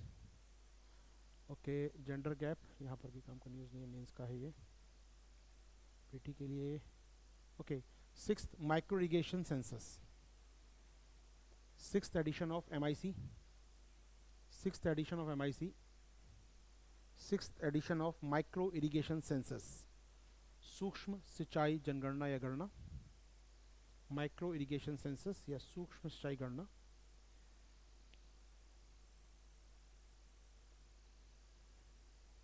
ओके, क्या होता है micro irrigation? As we know, micro irrigation एक होते हैं मेगा इरिगेशन, जहाँ आप डैम बनाते हैं, कैनाल्स निकालते हैं। माइक्रो इरिगेशन आपके खेत में ट्यूबवेल लगा है मान लो कोई, या ड्रिप इरिगेशन हो रहा है आपके खेत में, छोटा बहुत सिस्टम ने लगवाया है, कुआं है आपके, वहाँ ट्यूबवेल लगवा दिया आपने। तो यहाँ माइक्रो इरिगेशन का यहाँ जो मतलब है वो है यूनिट एज अ मैं कहूँ आपका खेत देखेंगे हम, फार्म साइज़ की बात करेंगे यहाँ पर, गाँव की बात नहीं कर रहे, फार्म साइज़ में कैसे आप इरीगेशन कर रहे हैं उसकी बात हो रही है। तो यहाँ पर डील किया, चेक किया गया और पाया गया कि हमारे यहाँ पर 2-3 फैक्ट पाए गए हैं जो अच्छे फैक्ट हमारे काम के हैं। पहली बात तो ये है कि हमारे यहाँ जो इलेक्ट्रिसिटी यूज़ होती है इरिगेशन के लिए 56%, पहले आज से कुछ साल पहले, 10 साल पहले हमने काउंट किया था 2011 में, 56% जो मशीनें थी वो कहना चाहिए मशीन थी, आज 76% बाय इलेक्ट्रिक मशीनें हैं। पहले क्या चलता हो, वो बैल चला रहे, रहट चला रहे हैं, वो चलता होगा, या नहर का पानी आ गया without irrigation, without power. But आज हम लोग पावर का ज़्यादा यूज़ कर रहे हैं, बिजली का प्रयोग कर रहे हैं इरीगेशन के लिए। ये इंप्रूव हुआ है पिछले 10 सालों में। 56 से बढ़कर 70% अब हम लोग इलेक्ट्रीफाइड जो मशीन है उनका यूज़ कर रहे हैं। ट्यूबवेल हो सकता है, में पंप सेट हो सकता है, वॉट एवर, उसका यूज़ ज़्यादा कर रहे हैं हम लोग पानी इरीगेशन के लिए instead of non electric equipment. ठीक है, बात करें हम लोग, अभी भी हमारे यहाँ पर डग वेल और पॉन्ड जो है remain the dominant source of ground water. अभी हमारे यहाँ पर जो एक बार से कहा जाए कुएँ बहुत बड़ा सोर्स है अपने आप में। अगर आप नोटिस कर पाएँ, डेटा हमारे पास कुछ है, डेटा हमारे पास है समवेयर 95% में मार्क किया होगा, 95% और 6%। ये रहा हमारे बात करें जितना इरीगेशन हम लोग कर रहे हैं, 95% खेतों में कहाँ से इरीगेशन हो रहा है, ग्राउंड वाटर से, और जस्ट 5% में सरफेस वाटर से। बहुत बड़ा अंतर है अपने आप में। 95% वह ग्राउंड वाटर इरीगेशन है हमारे यहाँ पर, और 5% जस्ट हमारे यहाँ पर सरफेस वाटर या सतही जल का प्रयोग कर रहे हैं, जो काफ़ी कम है अपने आप में। ये दिखाता है कि सरफेस वाटर बह जाता है, हमारे स्टोर करने की फैसिलिटी में नहीं है, हमारे पास स्टोर नहीं कर पा रहे हैं उनको हम लोग अभी भी। ठीक है, लार्जेस्ट कहाँ किस राज्य में होती है हमारी इरीगेशंस, एमआई स्कीम्स कहाँ पर हैं, यूपी में है, महाराष्ट्र, एमपी टॉप 3 स्टेट है माइक्रो इरीगेशन पर्पस के लिए। तो जो इरीगेशन हो रही है ज़्यादा UP, Maharashtra, Madhya Pradesh top states हैं जहाँ पर माइक्रो इरीगेशन प्लांट लगे हैं छोटे छोटे। या माइक्रो इरीगेशन मतलब क्रॉप सीधे फसल में पानी पहुँच रहा है, कैसे पहुँच रहा है वो कुएँ से आ रहा है, ट्यूबवेल से आ रहा है, वॉट एवर। वो सोचिएगा माइक्रो या स्प्रिंकल की बात नहीं हो रही है यहाँ पर, ये ड्रिप की बात नहीं हो रही है यहाँ। माइक्रो का मतलब है खेत के लेवल पर इरीगेशन कैसे हो रहा है। ओके, कुछ और जोड़ना है हमको यहाँ पर। 23 मिलियन हेक्टेयर हो चुका है एमआई स्कीम में। ओके, डिक्लाइन हो गया शैलो। इंपॉर्टेंट बात ये भी है, जो गहरे कुएँ हैं ना, पहले हल्के कुएँ, जो शैलो वाटर कुएँ थे उनसे काम चलता था हमारा आज से कुछ साल पहले। पहले शैलो ट्यूबवेल थे या शैलो के कुएँ होते थे हल्के उथले हुए, उनसे काम चल जाता था आपका, लेकिन उनकी संख्या धीरे धीरे कम होती जा रही है। शैलो ट्यूबवेल से काम नहीं चल रहा आपका, 200 मीटर कुछ नहीं मिला 200 फीट पर आपको, 400 फीट, 500 फीट, कहाँ 800 फीट भी सुना था मैंने कहीं, तो 800 फीट में चला गया पानी कहीं पर। तो ये क्या हो रहे हैं, deep wells are raise from 20 lakh to 37 lakh, ये बढ़ रहा है, चिंता की बात है, पानी और गहरा जा रहा है। ये दिखा रहा है ग्राउंड वाटर खत्म हो रहा है आपका कहीं ना कहीं। ठीक है, तो ये थोड़ा सा रिपोर्ट है, सीरियस कंसर्न ले सकते हैं सरकार, इसको हो सकता है पूछ ले आपसे। आगे बढ़े हम लोग यहाँ से। हिमाचल प्रदेश सेकंड स्टेट होगा आफ्टर उत्तराखंड जो उगाएगा क्या, कैनबीज, कैनबीज होता है क्या, भांग नहीं, अफीम क्या होता है, ओपीएम, भांग होता है, भांग, ओपीएम नहीं, अफीम की बात हो नहीं यहाँ, बात हो रही कैनबीज की। तो कैनबीज का प्रोडक्शन करेगा ये, भांग की खेती करेगा उत्तराखंड के बाद। हालांकि भांग खेती कई राज्यों में होती है, राजस्थान में, माफ़ कीजिएगा, एमपी में, यूपी में ऑफिशियली होती है, लेकिन ये एक स्टेट होगा यहाँ पर हम लोग तैयार करेंगे। तो कैनबीज या हेम्प कल्टीवेशन की बात करें, लीगलाइज कर रहा है उत्पादन को, यहाँ पर लीगलाइज कर रहा है, सर्टन कंडीशन के साथ लीगलाइज कर देगा भांग की। आप गांजा होता है क्या, कैनबीज तो गांजा होता है ना, कैनबीज तो गांजा होता है यार, क्योंकि भांग खेती हमारे यहाँ हो सकती है, कई जगह होती है, मतलब नहीं है वो अलग है, ये गांजे की खेती की बात हो रही है यहाँ पर।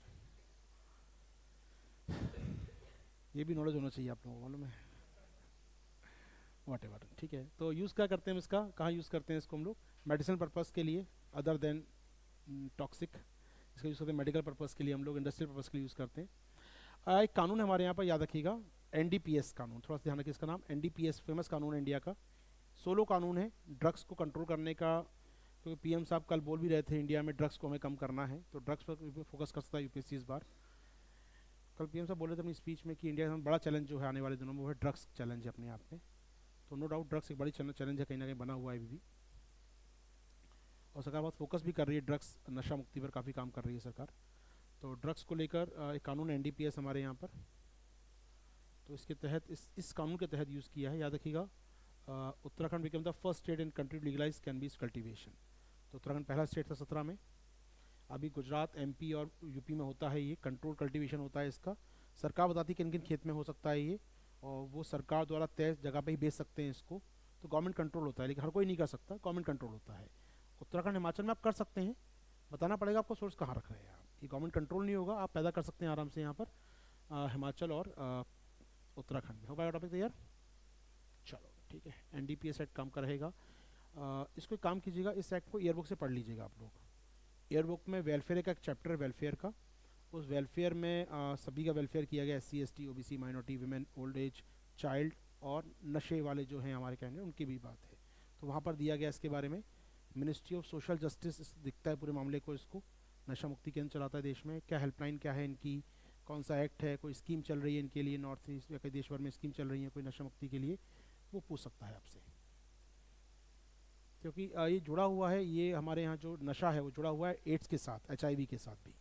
नॉर्थ ईस्ट में नंबर ऑफ केस बहुत ज़्यादा आते हैं HIV के, ड्यू टू कॉमन इंजेक्ट वो यूज़ करते हैं बॉडी में, उससे केस आते हैं वहाँ ज़्यादा।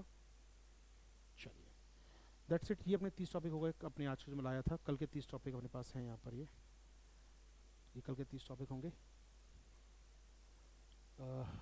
आज मैं लाया था टॉपिक आपके 30 टॉपिक थे हमारे पास, ये एप्पल कंट्री हिमाचल तक मेरा हो गया पूरा, 30 टॉपिक हो गए। चलिए अच्छी बात है, क्लास को रोक लेते हैं अपनी, ठीक है। आज थोड़ा लेट भी हो गया मुझे, आज जाम बहुत है एक्चुअली में। बोर्ड एग्जाम आज जिस दिन शायद बोर्ड एग्जाम होता है उस दिन बहुत जाम रहता है लगता है मुझे, तो बोर्ड एग्जाम थोड़ा ध्यान रखूँगा, डेट देखना पड़ेगी बोर्ड एग्जाम की कब है, तो फिर थोड़ा पढ़ निकलो, जल्दी निकलो थोड़ा सा उस दिन। कल थोड़ा बता दिया आपको, समय जल्दी मिलेंगे हम लोग कल 9-10 तक हम स्टार्ट कर लेंगे एनी हाउ क्लास, ठीक है। आप तो रहिए 9-10 पर आप लोग, और डे आफ्टर टुमारो ऑफ रहेगा, बता चुका हूँ मैं, 13 को ऑफ रहेगा। 14 का शेड्यूल देख के एक बार आइएगा किस टाइम आना है, ठीक है। मैं रहूँगा, बता दूंगा कि टाइम उनको किस समय क्लास हो सकती है, अर्लीस्ट पॉसिबल 10:30 और मे बी 10:45 तक, ठीक है। Thank you all, thank you online.